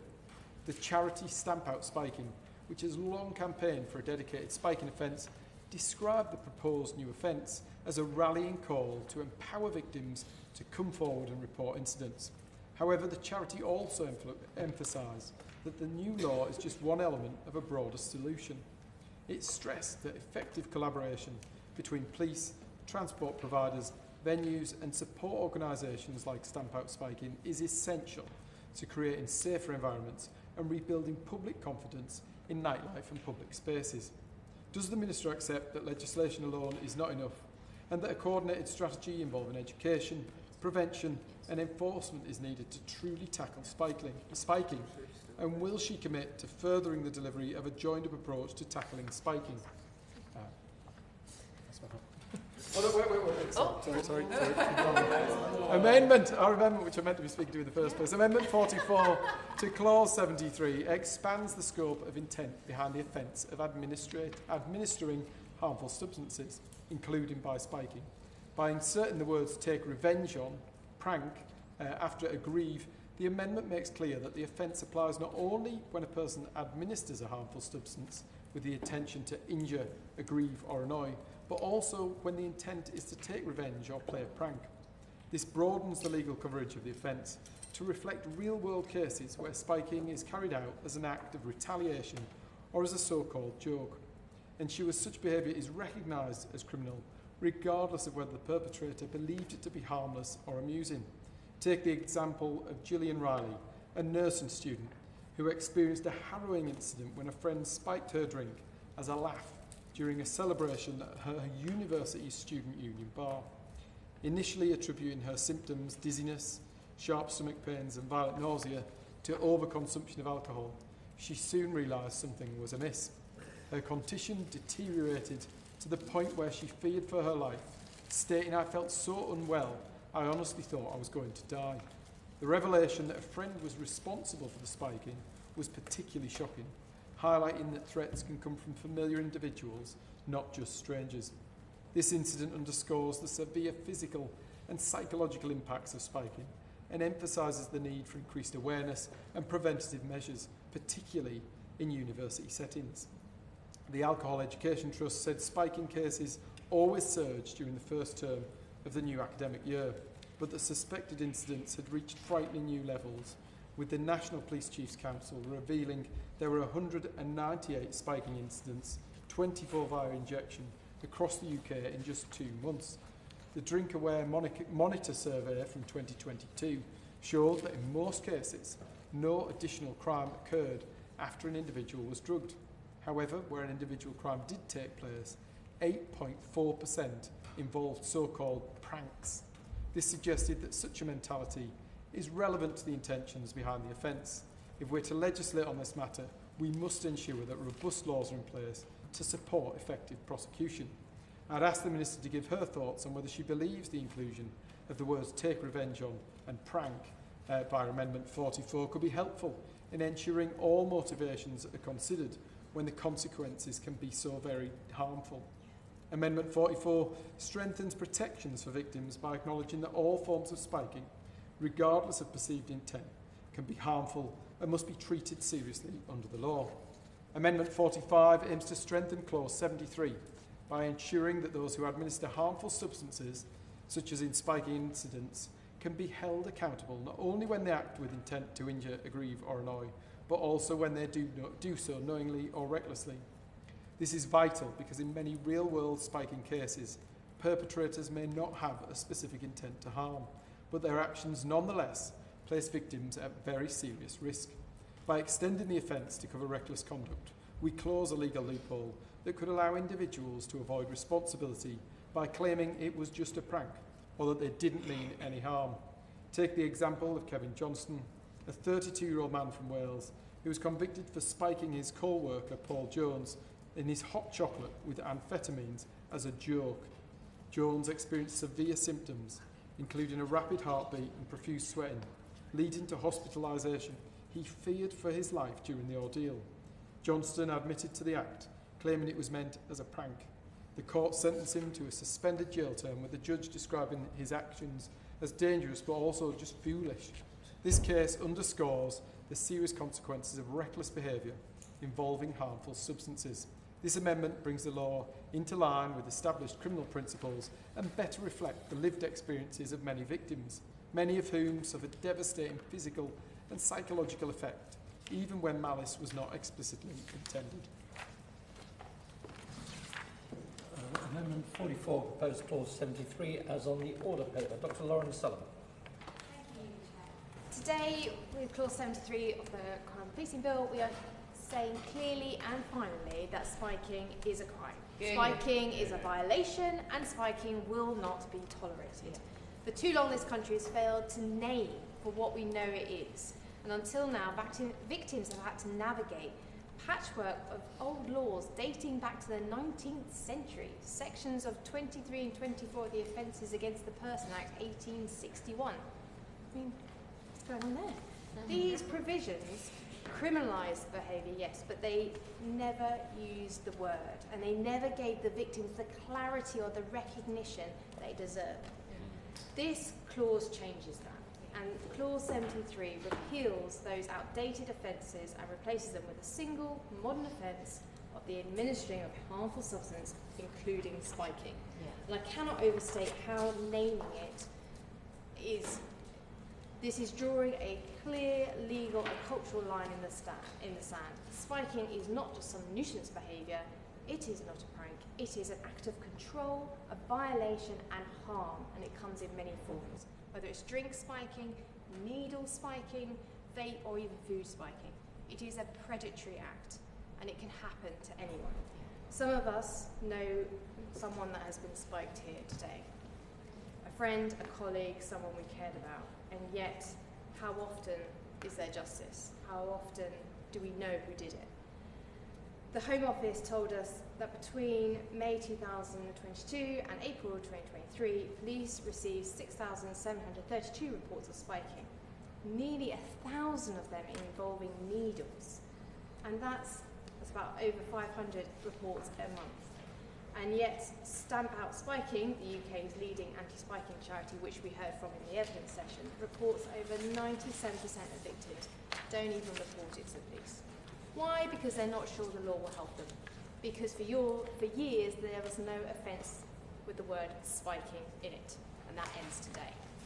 I would like to pay tribute locally to the Gravesham street pastors who walk the streets of Gravesend Town Centre Friday and Saturday nights, giving out anti-spiking devices, educating partygoers, and just looking after and providing comfort and support. So I'd like to pay tribute and thanks to them. On that point, would my honourable friend give way? I thank my honourable friend for giving way, and I too welcome clause 73. But does she agree with me that more does need to be done to prevent spiking, with the government working with other partners such as the police and venues and transport? And the government did set this out in their plans for spiking in November just last year. But does she agree with me that this is a more holistic approach as well as this clause 73? Thank you.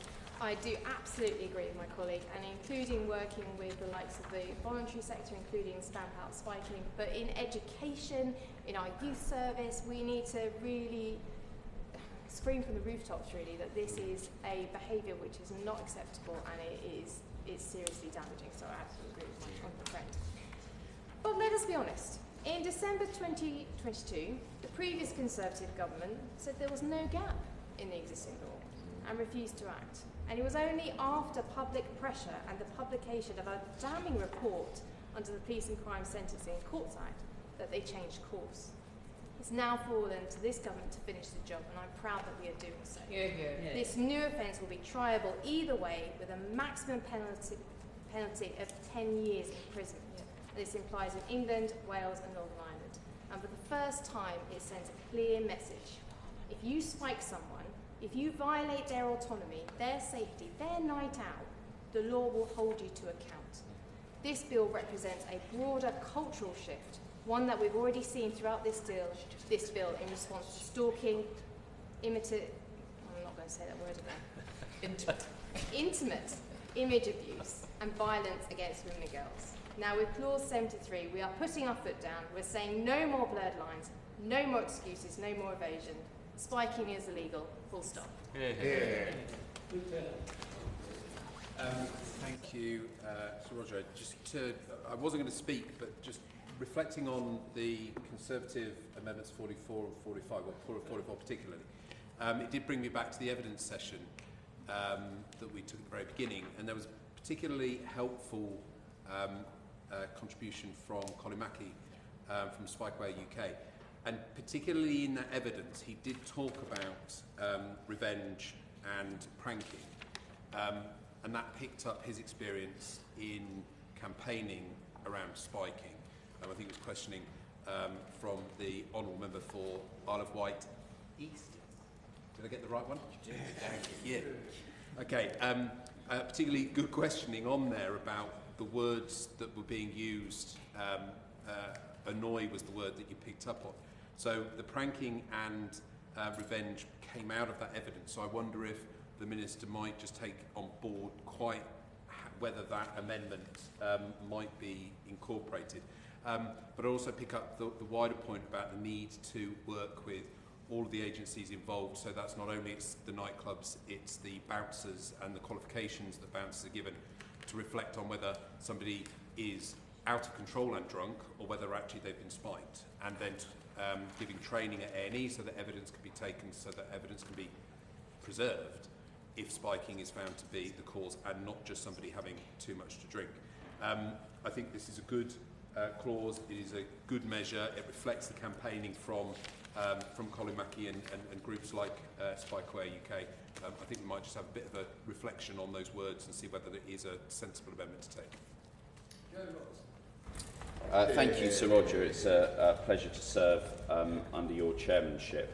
I rise to speak to the opposition amendments 44 and 45 and to address really directly what I consider as a major loophole in a law, proposed law that has really good intent behind it. And that is the loophole around spiking. There are two elements to the loophole.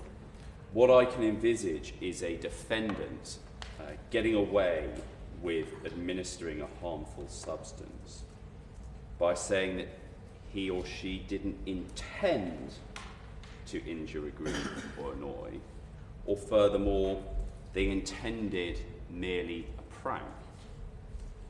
But the act was so obviously reckless and stupid that they should nevertheless be captured by this provision. As the front bench spokesman for the Liberal Democrats has just referred, we had really good evidence on this in the evidence session. And I posed the rhetorical question, what is the point in evidence sessions if we don't take on really powerful, direct testimony from somebody whose family were affected in the most tragic way? And pranking was the word we used, that was used in that session. And we heard that actually pranking is on the rise. Spiking can be of the worst kind, or worst intent to cause serious harm. But clearly any law should cover someone who intends a prank with a harmful substance. The idea behind broadening beyond merely intent, so we're now not necessarily talking about pranking, but intent to injure, aggrieve or annoy, to recklessness, is one that has plenty of foundation and precedent in law. And in fact, we have just been debating that in this session in clause 56 relating to exposure. Now, under the new law relating to exposure, it requires someone to expose their genitals for the purpose of obtaining sexual gratification. But there are two reasons which clause 57 will capture someone under criminal law. If they intend that someone sees them, but also if they're reckless as to whether anyone sees them. So when it comes to spiking, it should be the same. That the person administers a harmful substance either with intent to injure, aggrieve or annoy or prank, or they're reckless as to that being the effect of administering the substance.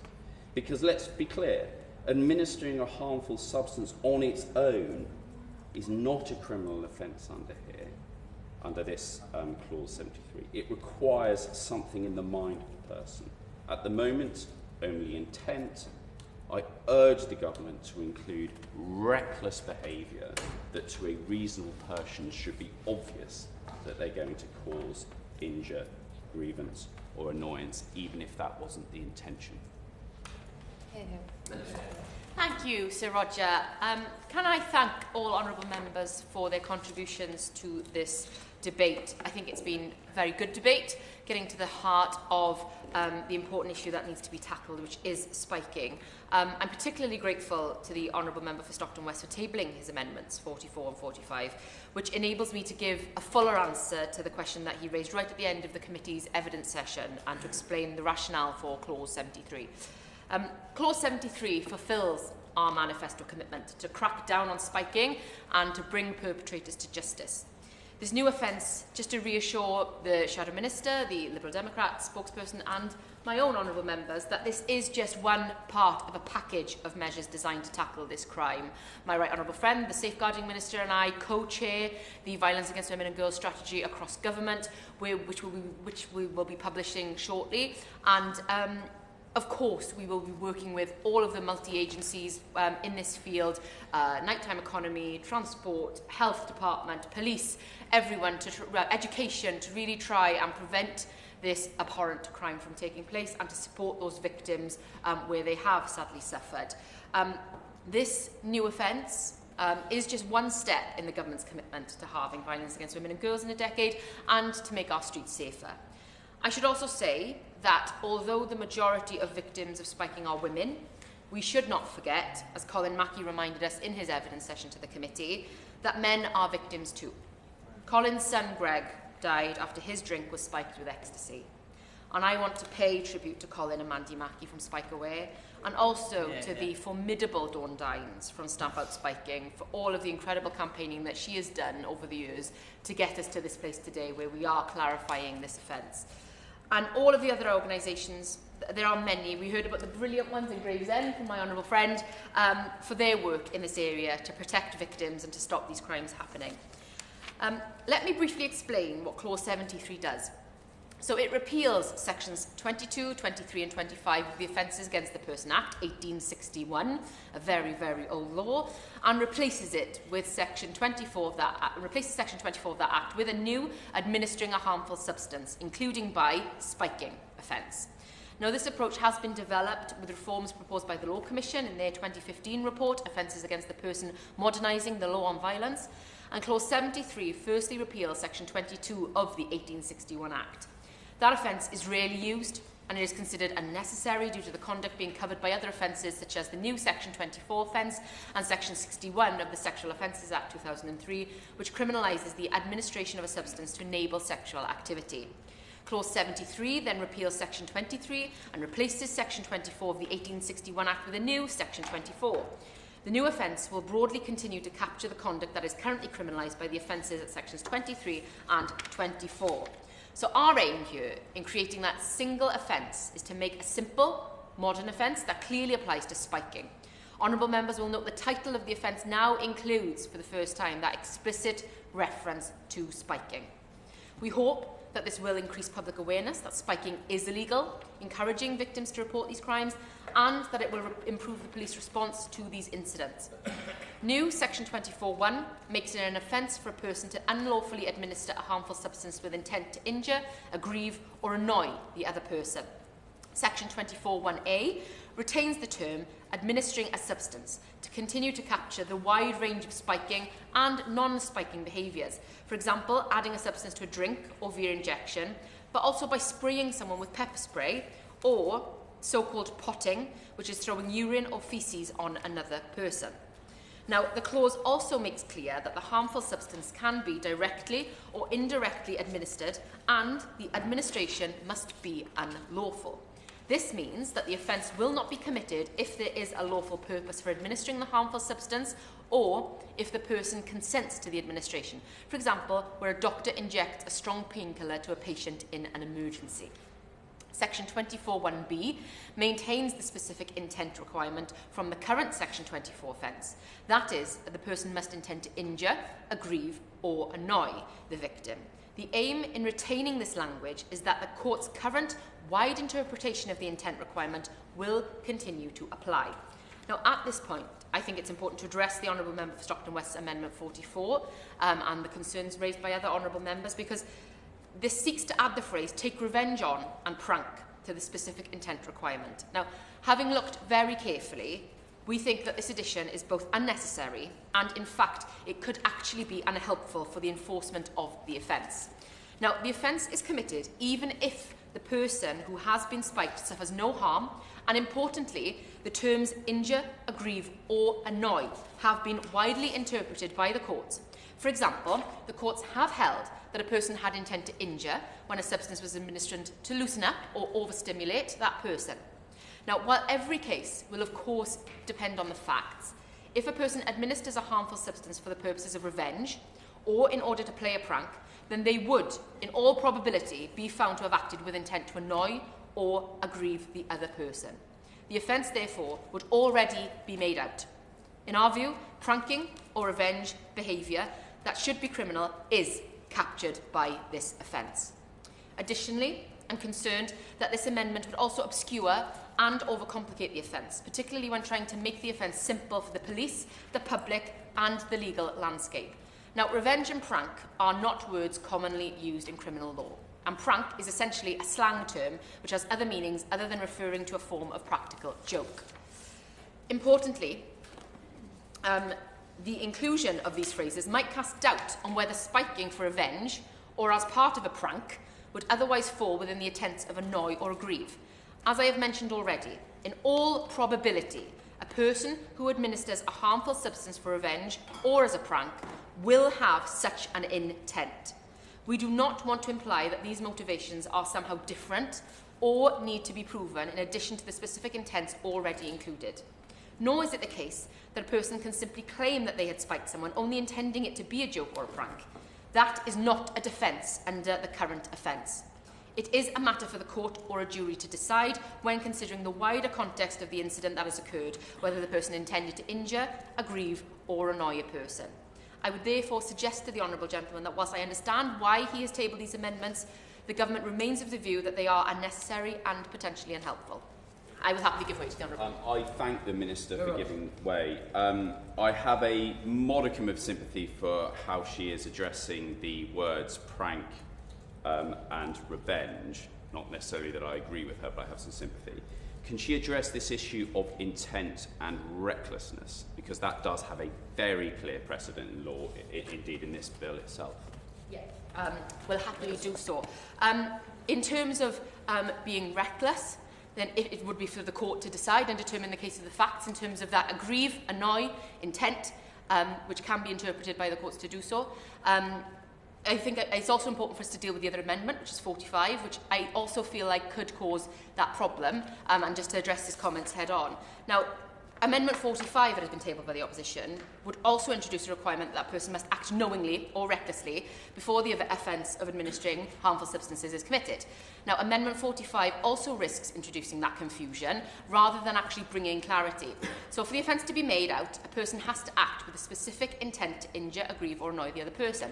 To additionally require a defendant to knowingly or recklessly act is logistically inconsistent with the requirement that they act with a specific intention to injure, aggrieve or annoy the victim.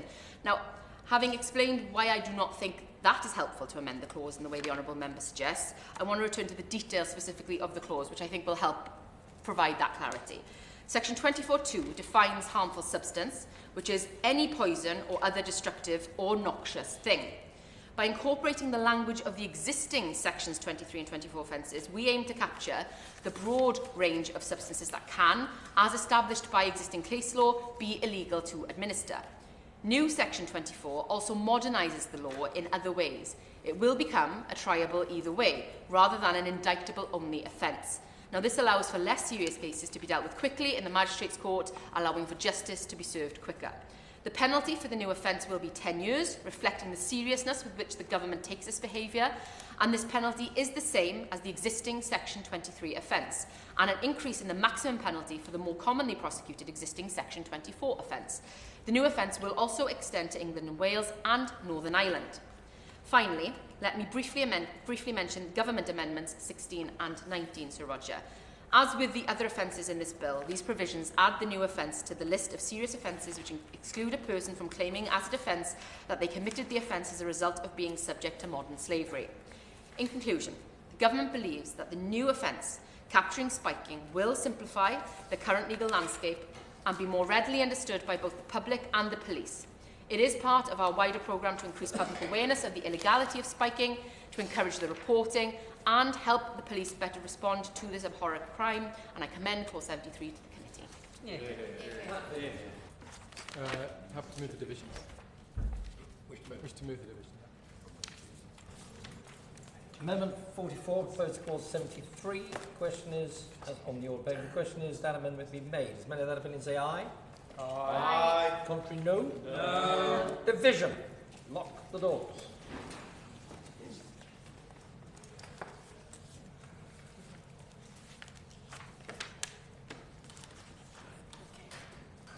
Mr. Alex Barris Curtis? No.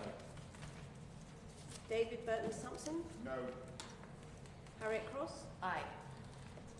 Alex Davis Jones? No. Dame Diana Johnson? Louise Jones? Keir Mather? No. Jess Phillips? No. Jack Rankin? Aye. Joe Robertson? Aye. Dr. Lawrence Sullivan? No. David Taylor? No. Luke Taylor? Abstain. And Matt Vickers? Aye.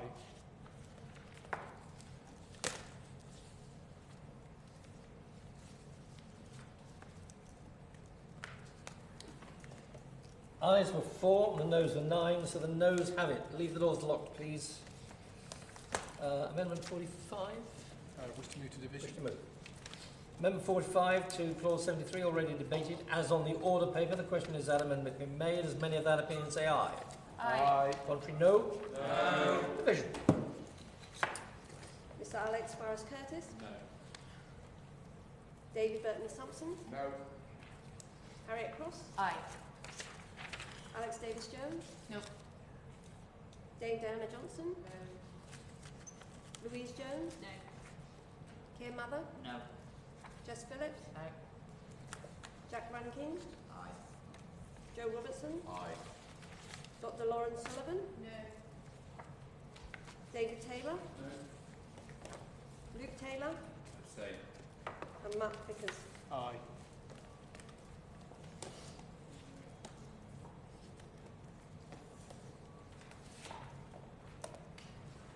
The ayes were 4 and the noes were 9, so the noes have it.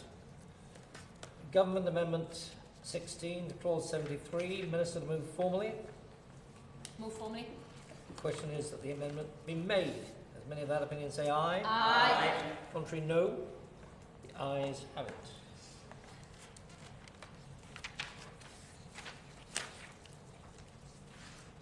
The question is that clause 73, as amended, stand part of the bill. As many of that opinion say aye. Aye. Contrary, no. The ayes have it. The question is clause 74, stand part, of which will be convenient to take Government Amendment 17, and clause 75, stand part. Minister. Thank you, Sir Roger. Whilst these are separate clauses, I will speak to both clause 74 and 75 at the same time for the benefit of the committee, given they are very much linked provisions. Encouraging or assisting self-harm remains a matter of great concern. I commend the continued work of organisations such as the Samaritans and the Molly Rose Foundation in campaigning for suicide and self-harm prevention. The Law Commission's 2021 report on modernising communications recommended a criminal offence to target the issue. Section 184 of the Online Safety Act 2023 gave partial effect to this recommendation by introducing an offence of encouraging or assisting serious self-harm by means of communications only. The Government is now fully implementing the Law Commission's recommendation by creating a broader offence that covers the encouragement or assistance of serious self-harm both by a means of communication and in any other way. This could include, for example, direct assistance, such as giving someone a blade with which to seriously self-harm.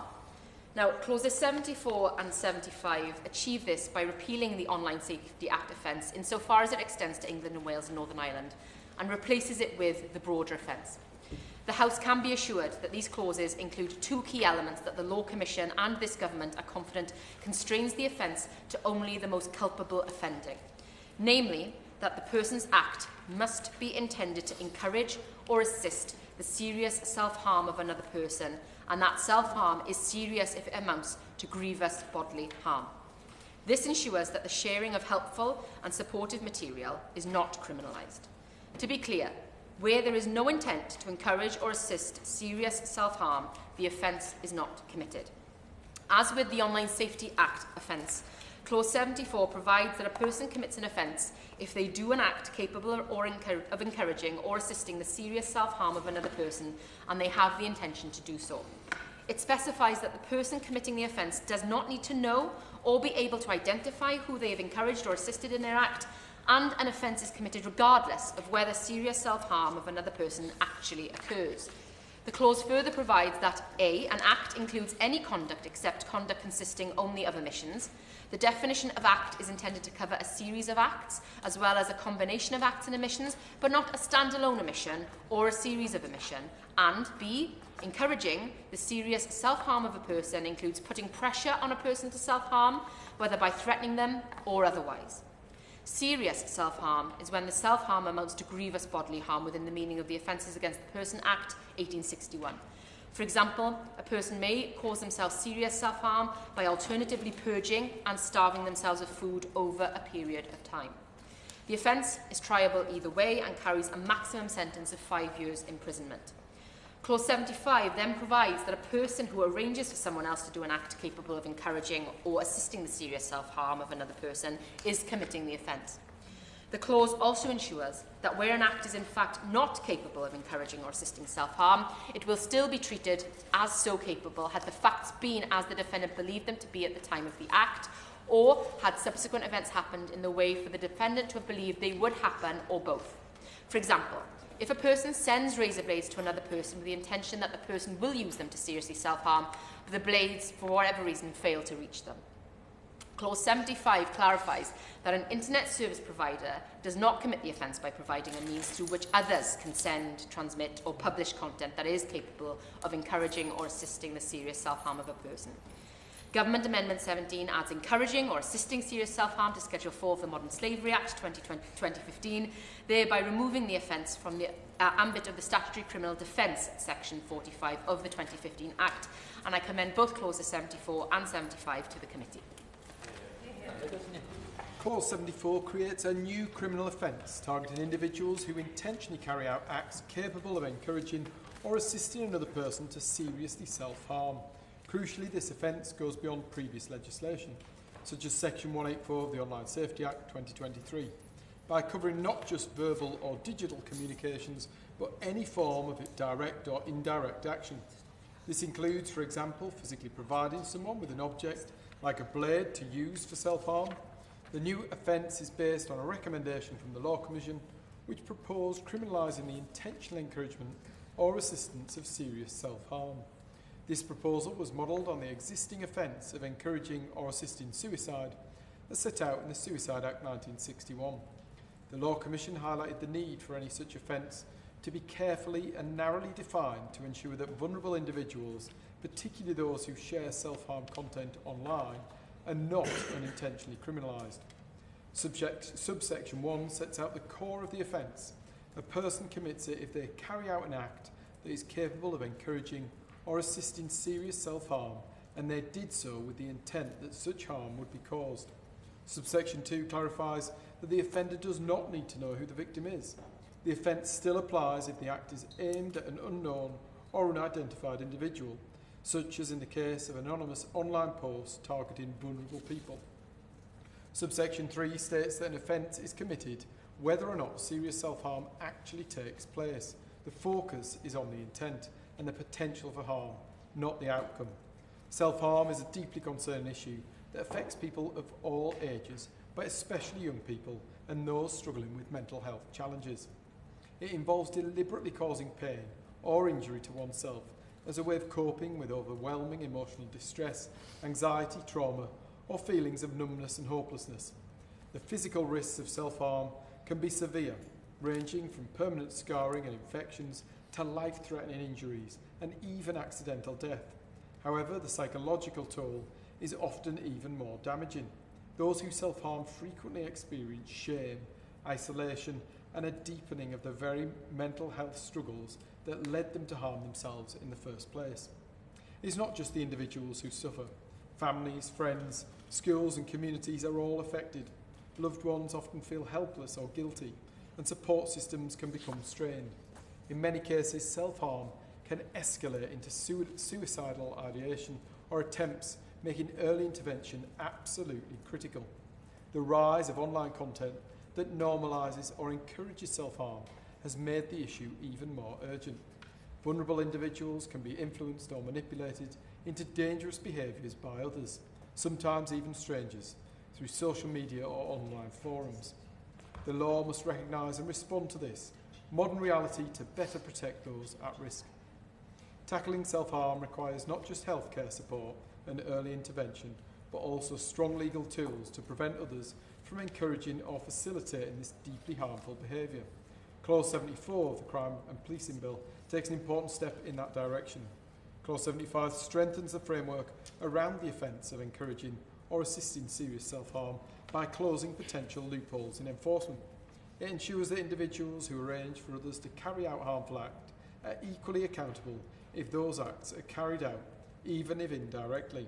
The provision also captures cases where the intended harm could not physically occur, such as when a person mistakenly believes a harmless item will cause harm, or when the planned outcome doesn't materialise as expected. This underlines that liability can arise from intention and belief, not just outcome. Furthermore, the clause draws a clear boundary for internet service providers, confirming that they will not be held criminally responsible solely for providing the platform through which harmful content is transmitted. The provision also aligns with broader legislative changes by removing overlapping measures in existing law, ensuring clarity and consistency in how such offences are addressed. I'd be grateful if the Minister would outline what further steps might be under consideration to ensure that platforms and tech companies have a legal duty to report and remove harmful content, and what further steps are being taken to ensure that this is implemented alongside adequate mental health support.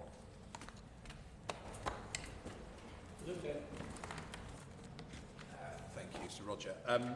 I'm going to speak very, very briefly just about concerns raised by a self-harm charity that's been in contact with us, just regarding how when sufferers, victims, those individuals who are engaging in self-harm try and access support to reduce their dependence on the habit, are often advised to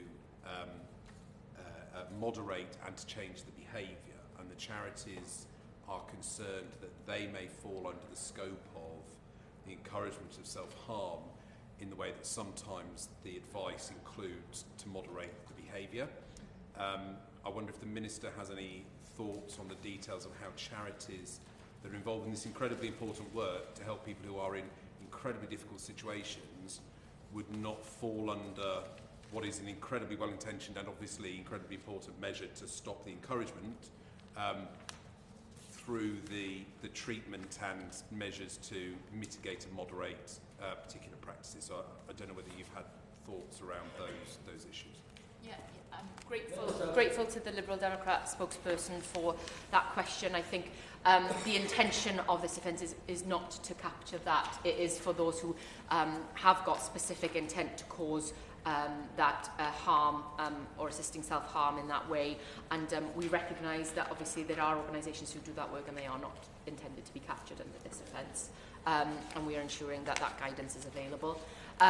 To answer the shadow spokesperson's comments regarding this in terms of online safety, of course he will be aware that Ofcom is in the process of implementing the guidance, the codes of practice that will be operational under the Act to ensure that the platforms have to act to protect children specifically by removing this content where it is at risk of being seen by children, and if they do not operate and comply with the Act and with Ofcom's codes of practice and guidance, then they could be fined, and those fines are being currently dished out by Ofcom in relation to some of the harmful and illegal practices being done by the social media platforms.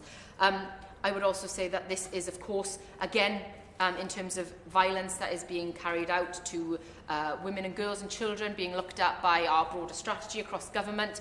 And my honourable friend, the Safeguarding Minister, and I have met with the Tech Minister in DCIT. We have met with ministers in DHSC, looking at all of these issues so that we can ensure that we have got the most holistic approach to how we tackle some of these horrific acts and harms that are proliferating and causing damage to women, girls, children, so that we protect them all.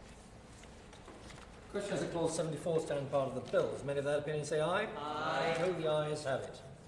Government Amendment 17 proposed to clause 75, which we've just debated. Minister to move formally. Formally. Question is that Government Amendment 17 to clause 75 be made. As many of that opinion say aye. Aye. Contrary, no, the ayes have it.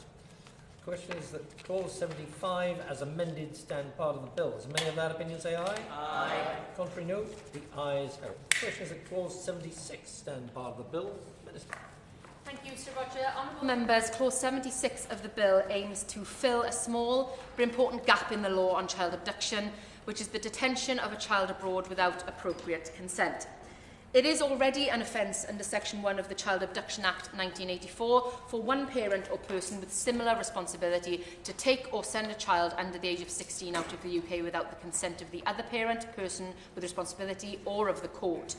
In 2012, the court confirmed in the case of Nicolau versus Redbridge Magistrates Court that it is not a criminal offence for a parent who has consent to take a child abroad to detain that child outside the UK for longer than the permitted period. In contrast, Section 2 of the 1984 Act makes it an offence for the person other than a parent or person with similar responsibility to take or detain a child out of the control of any person entitled to lawful control, whether or not that child is taken out of the UK. Now, the Law Commission, in considering Nicolai in their 2014 report on the simplification of the criminal law, kidnapping and related offences, concluded that wrongful retention of a child abroad by a parent or person with similar responsibility should be an offence. That is what Clause 76 of this bill seeks to do. Disputes involving children retained abroad without appropriate consent can usually be resolved through civil dispute and family court processes, including the 1980 Hague Convention on the Civil Aspects of International Child Abduction 1980, rather than by the criminal law.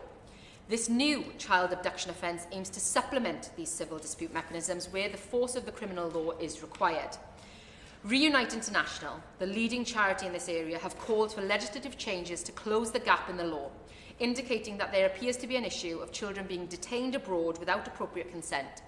They say that around 40% of the cases to their helpline concerned a child being wrongfully retained abroad. This suggests that parents are realising that this is an easier route to abduct the child with no criminal charges or police involvement.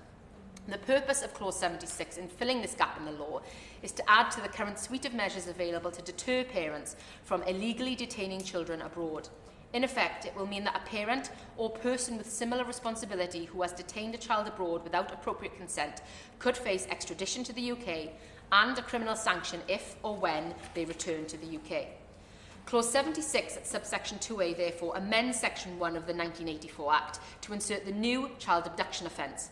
This means that a person connected with a child under the age of 16 will commit an offence if the child is taken or sent out of the UK with the appropriate consent, and at any time after the child is taken or sent, the person detains the child outside the UK without the appropriate consent.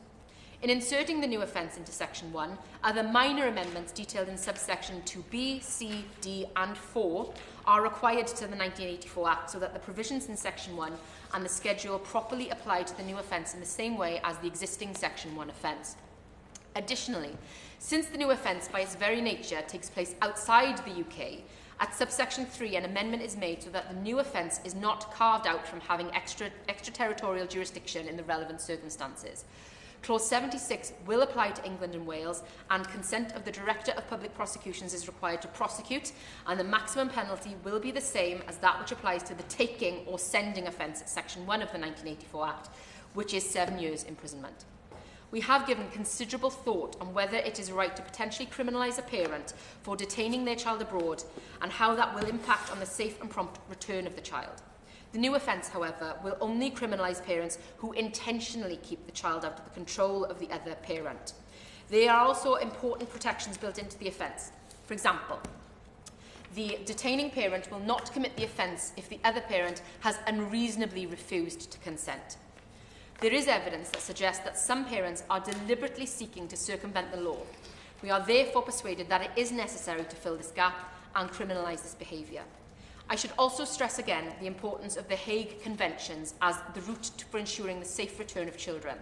The UK continues to work with other states party to the 1980 Hague Convention to improve its operation, including consideration of the impact of allegations and evidence of domestic abuse in judicial decision-making.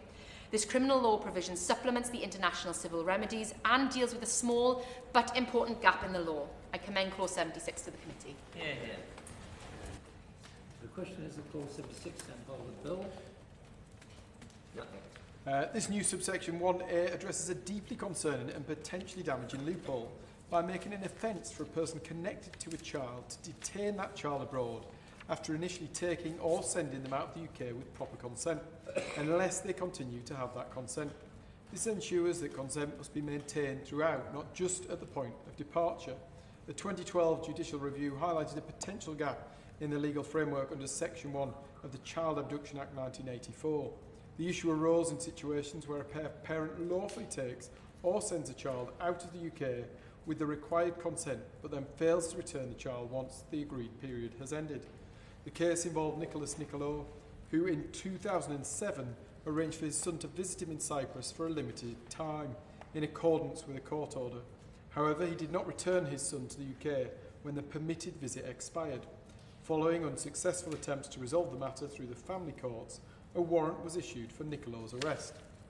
Nicolo challenged the warrant through judicial review, arguing that he had not committed an offence under Section 1 of the Act. His reasoning was that his son had been taken out of the UK with appropriate consent, and that Section 1 only covers the act of removal, not the failure to return a child thereafter. The High Court upheld Nicolo's claim, agreeing that Section 1 only applies to the removal of a child from the UK, and that what matters legally is whether consent was in place at the moment the child left the country. As a result, the High Court granted Nicolo's application for judicial review, exposing this serious loophole in the existing legislation. Child abduction is a profoundly traumatic and devastating crime that inflicts long-lasting emotional, psychological and physical harm on the child and their family. The impact on the child can be severe, as they may experience confusion, fear and anxiety due to being forcibly separated from their familiar environment, caregivers and support systems. The sense of security and trust they once had is shattered, often leading to lasting effects on their mental health. For the parents or guardians, the abduction creates immense distress, with a constant sense of helplessness and uncertainty regarding their child's safety and well-being. The emotional toll of not knowing where their child is, or when or if they'll be reunited, is overwhelming. The trauma caused by child abduction extends beyond the immediate incident, potentially affecting the child's future relationships, development, and ability to trust others. This is why robust laws and measures are vital to prevent and address such heinous acts. The provision only applies to cases where the child is taken or sent out of the UK on or after the commencement date of the clause, ensuring clarity for any ongoing or past cases. In 2014, the Law Commission released a report examining the legal framework around kidnapping and related offences. One of its key recommendations was to expand the scope of the Section 1 offence to include situations where a child is wrongfully kept abroad beyond the agreed period, either in breach of permission granted by another parent, a person with parental responsibility, or the court. Does the Minister believe the new clause goes far enough to deter wrongful retention abroad, and are there any additional safeguarding or preventative measures being considered by the Government going forwards? No? No. Minister. Commend the clause, Sir Roger. The question is that Clause 76 stand part of the bill. Does any of that opinion say aye? Aye. No? Ayes have it. Question is that Clause 77 stand part of the bill. Minister. The Disclosure and Barring Service issues criminal record checks in England and Wales to support employers to make decisions about the suitability of individuals for particular roles. The DBS also maintains two lists of individuals whom it has barred from working in regulated activity, the Adults and Children's Barred List. Regulated activity is defined in legislation and covers sensitive roles and activities working closely with children and vulnerable adults, for example, teaching and supervising children.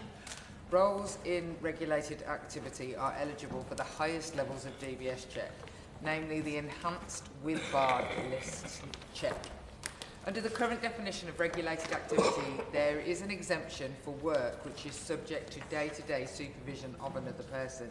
This means that people in roles which involve close work with children are not in regulated activity if they are working under supervision. This supervision exemption means that employers cannot check whether such people are on the children's barred list. This creates a safeguarding risk. It means that somebody who has the DBS considers to pose a risk of harm to children, such as they have been barred from working in regulated activity with them, could nevertheless work with them under supervision and without the employer's knowledge.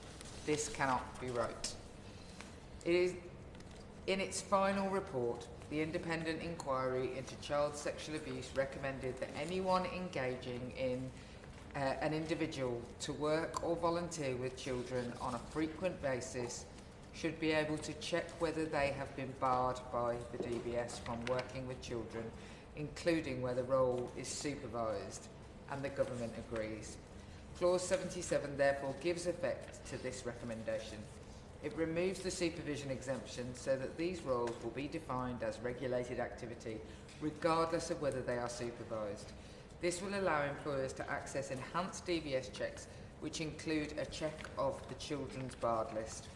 Bringing these supervised roles into regulated activity will also make it an offence for a barred person to apply for or undertake these roles, and an offence for an employer to knowingly employ them in these roles. With this measure, we will reduce the risk of a barred person working with children in a supervised capacity. The question is that Clause 77 stand part of the bill. Men of that opinion say aye. Aye. Contrary, no. The ayes have it. Government Whip. Chair, I base move that this committee do now adjourn.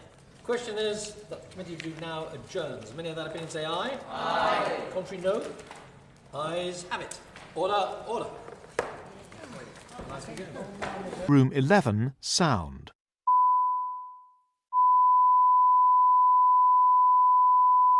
Committee Room 11, sound.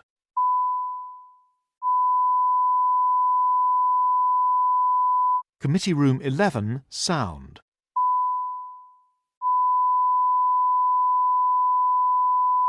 Committee Room 11, sound.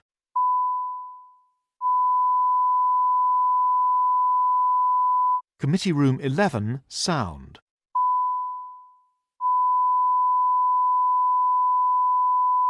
Committee Room 11, sound.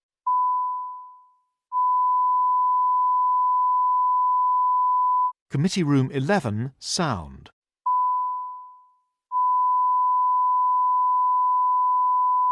Committee Room 11, sound.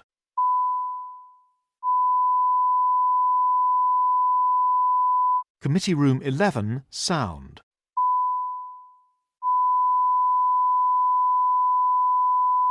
Committee Room 11, sound.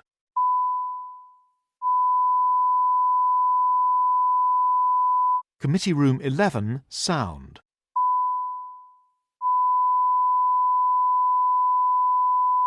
Committee Room 11, sound.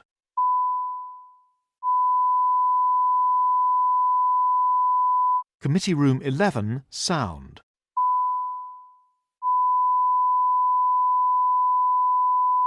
Committee Room 11, sound.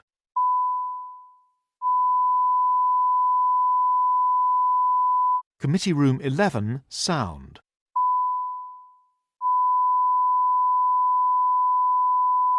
Committee Room 11, sound.